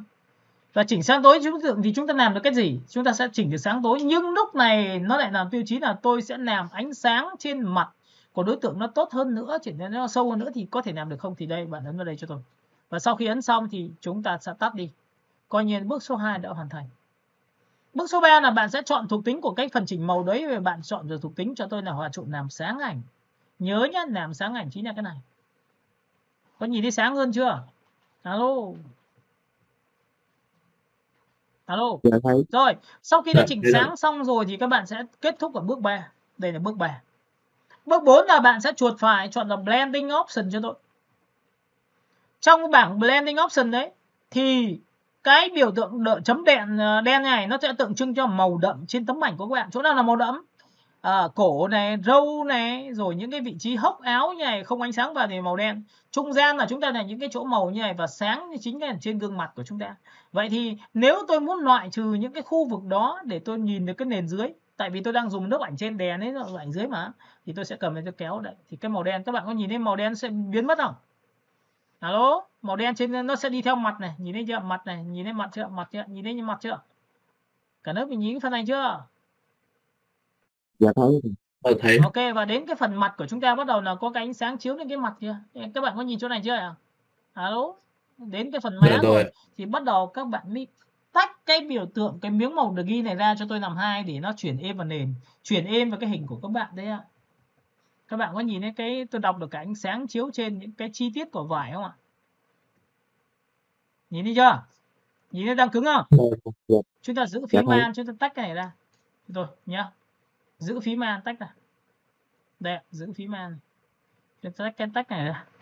Các bạn thấy nó êm chưa? Alo. Dạ rồi. Nào, sau khi đã làm xong chúng ta ấn OK thì lúc này chúng ta kiểm tra trước và sau này, trước này. Trước và sau của chúng ta nhá. Trước đây và sau đây. Thì các bạn có nhìn thấy phần này của tôi có ánh sáng và chiếu vào mặt không? Alo. Dạ có thấy. Nhìn thấy chưa? Và đây là một trong những cái chút mà để chúng ta có thể làm được thiết kế của chúng ta, nó sẽ làm sao là chống lại ánh sáng nó chiếu vào vải, nó sẽ tả lên cái bên phần đậm của các bạn nó tốt hơn. Hiểu cái phần này chưa đã? Alo. Dạ hiểu rồi. Rồi tiếp theo, lúc này chúng ta muốn chỉnh màu thì trong cái phần chỉnh màu đối tượng chúng ta nó có phần thứ hai cho các bạn. Thì những cái phần này các bạn khi tích vào nó chỉnh màu cho thằng dưới thì các bạn nhớ cho tôi nhá, nhìn này. Nhìn nhá. Chúng ta còn một cái lệnh nữa là chỉnh màu theo xanh đỏ tím vàng. Thì cái ánh nắng chiếu vào da mặt của người ta vàng, thì đây bên này vàng, thì bên cái phần tối của chúng ta sẽ là màu xanh, bởi vì xanh đối nghịch với vàng. Các bạn nhớ nhá. Tại sao thế? Ctrl. Bạn nào mà sau này khi làm về thiết kế sẽ phải tìm hiểu cái này rất là nhiều, và thậm chí là những cái bạn chơi nhiếp ảnh thì các bạn cũng sẽ phải tìm hiểu cái này của tôi. Tôi sẽ kéo vào đây, tôi kéo xuống dưới. Ở đây thì tôi sẽ có một cái tấm ảnh cho các bạn, đó là ảnh về vùng màu. Đây ạ. Alo. Cả lớp mình nhìn cái này chưa? Dạ thấy. Màu xanh đối nghịch với vàng thì cũng giống như cái câu chuyện của chúng ta là ánh sáng bên này của chúng ta là vàng thì bên này của chúng ta phải là hơi ánh xanh. Thì như vậy cái ảnh của chúng ta nó sẽ đẹp hơn, được không ạ? Vậy thì để muốn làm được điều đó thì chúng ta sẽ sổ xuống cái adjustment đấy và chúng ta chọn vào color burn. Các bạn có nhìn thấy Canterburn chưa? Có nghĩa là sau khi bạn làm xong đến những cái phần kia của tôi là có thể dừng lại được rồi, nhưng đây là phần nâng cao, các bạn có thể làm thêm được không ạ? Và sau này những cái bài sau này thì các bạn sẽ hiểu được tại sao tôi lại làm cái này. Bởi vì học đến chỉnh màu mà, đúng không ạ? Alo. Alo. Vâng ạ. Đây là phần nâng cao nhá, các bạn nhìn này, tôi chọn vào Canterburn. Thì trong cái phần Canterburn này nó sẽ có 3 thuộc tính cho bạn. Shadow là vùng tối, midtone là giá trị về trung gian, và highlight là vùng sáng. Vùng sáng là đầu, mũi, gò má, những cái gì bắt sáng. Còn cái này là trung gian, tổng quan giữa đây. Thì các bạn nhà muốn thiên về tông lạnh thì bạn sẽ chọn cho tôi một thuộc tính như sau, là bạn kéo cái vị trí này, đây nóng đây, bên này bên lạnh đây, thì các bạn sẽ chọn ra đây kéo lạnh. Đấy, bạn nhìn thấy da mặt nha, kéo nhà lạnh chưa? Alo. Rồi, vậy thì tôi sẽ hơi lạnh một tí thôi, được chưa? Rồi tiếp theo muốn lạnh thì cái yellow này các bạn sẽ kéo sang đây cho tôi là hơi lạnh một tí, được chưa? Và lạnh như này bạn muốn da mặt của chúng ta là hồng hay là thiên về xanh lá cây thì bạn có thể cầm này kéo xanh lá cây này, kéo cái đây thì nó hơi hồng một tí này. Đấy, thì bạn có thể giữ nguyên ở vị trí giữa cũng được. Ok, đấy là cách đầu tiên. Bước số 2 là tôi sẽ chỉnh về cái shadow của tôi là vùng lạnh, nên là tôi sẽ kéo vùng tối này sẽ lạnh đi, thì các bạn nhìn thấy tất cả vùng tối sẽ lạnh. Các bạn có nhìn thấy vùng tối tôi lạnh chưa? Thêm lạnh này. Alo. Dạ, nhìn thấy rồi. Dạ, thấy. Được chưa? Rồi, các bạn sẽ nhìn thấy là vùng tối tôi đã có lạnh rồi. Rồi, bây giờ cái vùng cuối cùng của chúng ta nó sẽ là vùng gì? Chúng ta sẽ có vùng highlight, vùng sáng. Thì các bạn bây giờ vùng sáng của chúng ta sẽ phải làm sao? Nó phải sáng hơn. Tôi sẽ kéo vào đây là vùng vàng, và tôi kéo vào đây là thêm đỏ vào đây để tăng giá trị về. Đó, các bạn có nhìn cái này của tôi chưa nhỉ? Alo. Alo. Thấy. Rồi, vậy thì sau khi làm xong thì các bạn nhìn thấy cái biểu tượng này chưa? Có nghĩa là chỉ áp dụng cho cái ảnh dưới thôi, mà không áp dụng cho toàn bộ tất cả những cái ảnh thuộc tính đây ở dưới. Bạn tích vào đây cho tôi. Và lúc này cái ảnh của chúng ta để kiểm tra trước và sau trước này. Sau đây. Có nhìn thấy vùng tối nó sẽ bị lạnh không hả? Alo. Dạ thấy. Rồi, xong. Và tất nhiên sau khi làm xong bạn ấn Save As cho tôi thì chúng ta đã hoàn thành một cái bản thiết kế thứ hai. Trong cái thiết kế này tất nhiên là các bạn sẽ phải sáng tạo cho tôi những cái bố cục khác chữ nữa thì nó sẽ đẹp hơn cho các bạn, đúng không ạ? Chúng ta sẽ có một cái tư liệu. Chúng ta sẽ có tư liệu ở đâu nhỉ? Đây, hôm nay là bài hình vuông của chúng ta, và chúng ta sẽ có một cái phần ổ D, và chúng ta có tư liệu đồ họa, chúng ta có đồng hồ nam. Trong đồng hồ nam thì tôi sẽ kéo vào đây, và tôi sẽ có phần thiết kế post 2. Đây là mẫu số 2 và chúng ta xếp lại. Ok, các bạn hiểu cái này chưa nhỉ? Ctrl O. Chúng ta sẽ chọn vào mẫu thiết kế số 1 của chúng ta, nó có một cái thiết kế poster, và chúng ta Enter. Chúng ta có 2 mẫu. Các bạn có nhìn thấy 2 mẫu này tôi không ạ? Và lúc này chúng ta có thể tắt bỏ những cái người mẫu đi. Chúng ta tắt bỏ những cái thuộc tính logo đi. Chúng ta tắt bỏ cái này đi. Và tất nhiên sau khi đã có này xong thì chúng ta có thể chọn Windows, chúng ta chọn vào Workspace. Đây, chọn cái này, chúng ta sẽ chọn thuộc tính là 2 cửa sổ. Các bạn có nhìn cái này của tôi chưa nhỉ? Alo? Dạ thấy. Và sau khi chọn 2 cửa sổ xong thì bạn tắt bỏ cái này đi cho tôi, và lúc này cái này các bạn sẽ thu nhỏ xuống một lớp. Cái này chúng ta sẽ ấn là thu nhỏ xuống một lớp. Được chưa? Và chúng ta ấn vào F cho tôi. F. Nhìn chưa? Thì đây là một thuộc tính đầu tiên, một cái poster đầu tiên của chúng ta giữ lại được nguyên bản của cái thiết kế. Tất nhiên nó cũng chỉ là vấn đề, nhưng do là sắc độ ảnh của chúng ta sẽ được như thế này. Các bạn hiểu cái này chưa nhỉ? Alo? Dạ hiểu. Okay. Phần thứ hai này các bạn sẽ nhìn thấy rằng là trong phần này của chúng ta nó có phần này, chúng ta ấn vào F đây. Và chúng ta cũng có một cái poster thứ hai nhưng mà phong cách như thế này. Ok. Được. Rồi, F. Và tất nhiên là chúng ta sẽ phải luyện những cái bố cục như này để làm cho nó tốt hơn. Ảnh chúng ta chưa được tốt nữa thì chúng ta có thể làm, ví dụ background của thằng như này thì các bạn có thể được quyền là như tôi vừa chia sẻ cho các bạn là có thể chọn là chính cái màu này, màu dưới chúng ta nào đang là màu đen, chúng ta có thể chọn một cái màu đó là tên là màu trắng để thay đổi, đúng không? Thì lúc này nó sẽ vui hơn bởi vì nó sẽ có những cái độ chuyển sắc cho các bạn nhé. Nhìn này đúng không ạ? Alo.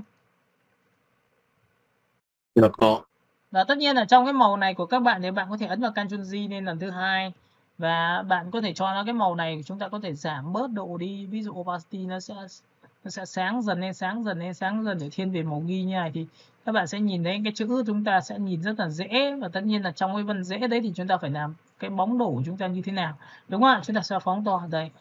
Ví dụ F như này thì các bạn sẽ nhìn thấy đây là cái vị trí của chúng ta, một cái phong cách poster theo kiểu mới. Vậy thì với cái cách xây dựng như này thì các bạn sẽ có rất nhiều các yếu tố để các bạn có thể làm thiết kế. Ví dụ có thể làm cho nước hoa nam, có thể làm cho giày nam, có thể làm áo vest, các bạn có thể làm cho dầu ở đầu, được không ạ?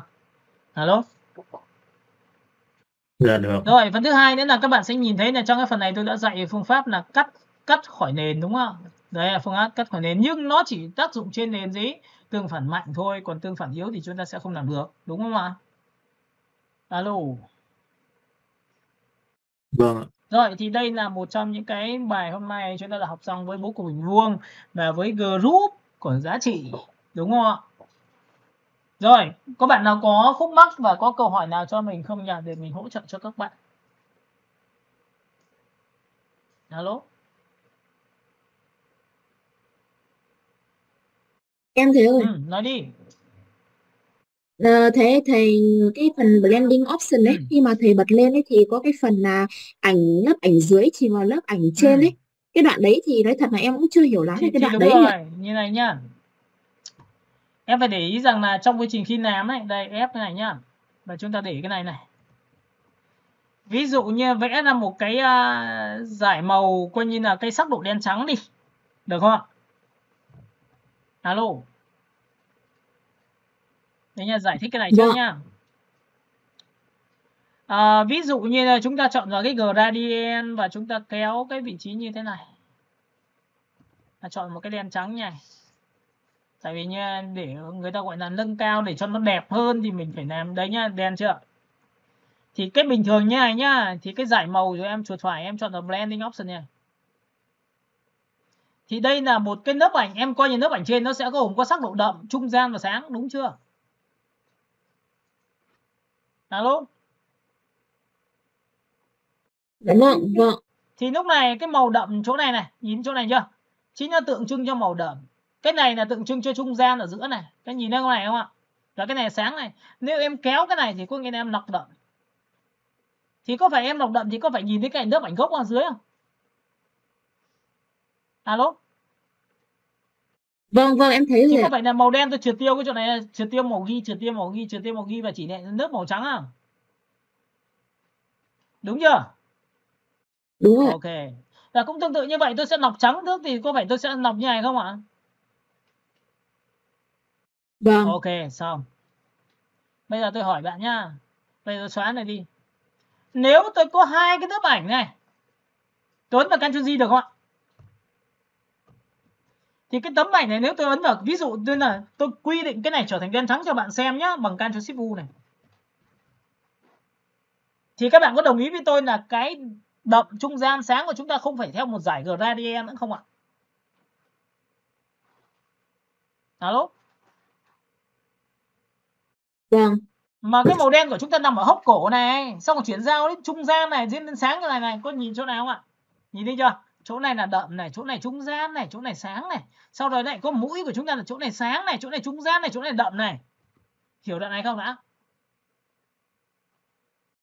Vậy nó là khối người chứ không phải là gradient nữa. Vậy nên nếu mà thuộc tính tôi chuột phải, tôi chọn là blending option như này. Thì có phải lúc này tôi nọc đậm thì có phải tôi kéo như này thì tất cả vùng màu đậm sẽ bị biến mất và nó sẽ nộ ra cái màu cam, màu vàng ở dưới nền thôi. Có nhìn thấy đoạn này không ạ? Ok, tôi lại kéo tiếp như này thì có phải nộ trung gian không ạ? Vậy thì đến đoạn này thì có phải chỉ còn đoạn này không em? Vậy thì tôi sẽ tách này ra để nó chuyển lên vào nền này. Thì có phải em sẽ nhìn thấy là tôi sẽ còn một đoạn của cái màu sáng như này không ạ? Tôi cầm này tôi kéo cho bạn xem. Nhìn thấy này chưa? Nhìn này. Có nhìn thấy chỗ này chưa? Nó chỉ giữ này một tí màu trắng này thôi. Hiểu cái này không đã? Vâng. Ok. Vậy thì cái màu trắng này của chúng ta làm sao? Đây. Thì cái lớp, tại sao tôi lại nói bạn là khi tôi vẽ một cái miếng màu nhnày, tôi đổ màu. Đấy ạ. Tôi đổ một cái màu vàng như này cho trùng với cái màu da người đi, được chưa? Thì như tôi vừa chia sẻ cho bạn biết là tại sao chúng ta lại phải chọn một cái thuộc tính là làm hòa trộn. Đấy, hòa trộn đấy. Thì hòa trộn của chúng ta chính là khu vực này là làm sáng màu đây. Nhìn có khu vực sáng màu chưa? Nhìn thấy chưa? Đi qua đến đâu thì hình nó sẽ sáng đấy. Nào, em nhìn cái này chưa? Alo? Rồi ạ. Vậy thì Rồi ạ. chính vì vậy mà tại sao tôi chọn một cái biểu tượng là cái này là nếu không có thuộc tính này thì bạn lại không có tác dụng. Nhìn thấy sáng chưa? Bởi vì cả cái layer này nó tượng trưng như một tấm ảnh. Alo? Thay cho việc tôi phải Ctrl G cả lớp ảnh thì cái này tôi chỉ cần chọn và chỉnh màu, tôi sẽ chọn vào mỗi cái này là hòa trộn thôi. Nhìn cái này không? Alo? Nhìn này. Vâng, em thấy rồi. Vậy thì nó mới sinh ra cái chuyện là chuột phải blending option, sau đó kéo loại trừ cái màu đậm. Đấy, kéo loại trừ màu đậm đấy. Còn đây bây giờ nếu em không kéo màu đậm nó sẽ như này này. Có đúng không? Đây là giống như vị trí là sáng trưng, đây là một cái ảnh đây, sáng trưng đây. Tôi muốn loại trừ cái ở chỗ này đi thì có phải loại trừ tối thì tôi có phải kéo nhà không ạ? Được chưa? Và loại trừ đến cái phần gò má thì bắt đầu tôi mới tách ra, bởi vì tôi muốn chỉ ánh sáng chiếu phần gò má tôi giữ phím ban tôi kéo đấy. Ok, hiểu cái này chưa? Rồi ạ. Đấy, vậy thì người ta mới sau này người ta mới làm nhiếp ảnh thì người ta mới là tạo ánh sáng trên gương mặt được vì lý do đấy đó. Ok, hiểu cái này chưa? Và lúc này chúng ta kiểm tra trước sau. Thấy chưa? Có tí trên trán, có tí trên mắt. Một tí như thế cũng là chúng ta phải chỉnh. Sau này chúng ta còn chỉnh cả mắt, chúng ta còn chỉnh cả môi, ánh sáng chiếu vào môi như nào, rồi ánh sáng chiếu vào cái sản phẩm của các bạn như nào, thậm chí là nhìn đấy. Em nhìn cái đồng hồ này chưa? Này, nếu tôi ấn vào Ctrl vị trí nhá, các bạn nhìn này. Tôi ấn vào Ctrl G. Có phải Ctrl G thì có hai lớp đồng hồ không? Có giống hệt nhau không? Cả nhà mình có thấy giống hệt nhau chưa? Có. Ok, lúc này tôi chọn vào hòa trộn làm sáng ảnh thì có phải cái đồng hồ nó sẽ sáng hơn không ạ? Nhìn này, sáng như này. Có thấy sáng hơn không ạ? Nhìn thấy đồng hồ sáng chưa? Có. Nhưng cái đồng hồ này nó lại có các cấp độ sắc độ là sáng đậm trung gian, nó ở các vị trí khác nhau bởi vì nó là khối, nó không phải là một dải màu. Nên chúng ta chuột phải, chúng ta chọn là blending option. Đây ạ. Để cho các bạn xem này, bật lên cho xem nhé, chuột phải blending option này. Lúc này chúng ta chỉ cần chọn cái bảng blend ít và tôi sẽ kéo từ đến đây. Thì có phải loại trừ màu đen đầu tiên là ở giữa cái nòng đồng hồ không? Kéo đây, kéo đây, kéo đây, kéo đây, kéo đây, kéo đây. Tôi sẽ làm cho cái đồng hồ với phương pháp này tất cả những inox của các bạn nó sẽ làm sao? Nó sẽ mắt sáng hơn. Có nhìn thấy chỗ này chưa? Đến đây rồi. Có nhìn ánh sáng chiếu chỗ này chưa? Alo? Alo? Thì bây giờ tách thôi, tách ra thì có phải nó êm chưa? Nào bây giờ bạn sẽ nhìn thấy cái đồng hồ tôi sẽ trong hơn và bóng hơn rất nhiều so với đồng hồ đầu tiên. Ok. Nhìn nhá. Tích vào đây. Thấy chưa? Nào, tích vào đây. Có nhìn thấy đồng hồ sẽ bóng hơn chưa? Alo, nhà trước này, sau này. Ok. Vậy thì sau khi làm xong thì các bạn có thấy là đồng hồ tôi sẽ đẹp hơn không ạ? Nhìn này, trước, sau. Hiểu cái này chưa? Alo. Rồi ạ. Thì đây là một trong những cái yếu tố người ta gọi là thế nào gọi là vờn màu, thế nào gọi là sau này còn rất nhiều kiểu vờn khác nhau. Và trong cái vấn đề là khi bạn chụp ngoài trời hay là cái ảnh sản phẩm của bạn muốn là blend màu, cái ảnh của chúng ta muốn nhuốm màu theo tông đỏ hay tông vàng hay tông xanh hay tông tím thì chúng ta đều có thể làm được hết.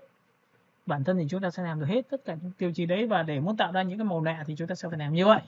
Ok, bài hôm nay tôi sẽ dừng ở đây. Ai còn ý kiến nữa không nhỉ? Có câu hỏi gì nữa không? Tại vì phần đấy là phần nâng cao nên là tôi đã giải thích cho các bạn rồi đấy. Tất nhiên sau khi học đến cái phần blend màu tôi sẽ nói về rất kỹ trong phần gradient cho các bạn nha. Alo. Alo. Vâng. Gửi phông chữ rồi, đúng không? Tí nữa sẽ gửi logo, người mẫu, sau đó thì các bạn sẽ về làm cho tôi một phương án về của cái gì á. Đầu tiên của đồng hồ. Sau đó thì các bạn sẽ chuyển sang dầu gội đầu cho thiết kế của chúng ta là người mẫu. Sau đó các bạn có thể làm cho giày dép, các bạn có thể làm cho áo vest, đều làm được hết với tiêu chí như này. Nhưng các bạn thấy là hôm nay tôi sẽ làm cho các bạn hai phương cách, đó là về thiết kế của chúng ta là về cách sắp xếp chữ. Nhìn thấy không? Cái đấy rất quan trọng nên là cái lần này cái khóa học của chúng ta thì tôi sẽ tập trung vào phần chữ rất là nhiều nhé, các bạn nhớ nhá. Alo. Dạ vâng ạ. Ok, nên là về nhà các bạn sẽ cố gắng làm sao làm cho tôi tốt một tí và cố gắng làm sao tập trung. Ví dụ chúng ta có thể thay đổi những cái khẩu vị của chúng ta nhá. Các bạn nhìn nhá, những cái này khẩu vị chúng ta sẽ được thay đổi. Ví dụ màu này chúng ta sẽ chọn là màu đen, đấy, ví dụ màu đen hay màu đỏ gì tùy các bạn, được không ạ? Ok, để màu đen như này thì nó sẽ được nhảy và tất nhiên nó sẽ cũng có một cái tương phản chiều sâu của các bạn. Đây là hai phong cách mà chúng ta sẽ áp dụng cho những cái bài cho lần sau. Ok. Nếu không có câu hỏi nào nữa thì mình sẽ xin tạm dừng bài học hôm nay và bắt đầu là render cho các bạn. Các bạn hiểu cái này của tôi chứ nhỉ? Alo. Dạ rồi. Ok. Bye bye, hẹn gặp lại các bạn. Dạ vâng. Dạ em chào thầy ạ. Dạ, chào tất cả mọi người ạ. Dạ. Đúng là thầy ạ.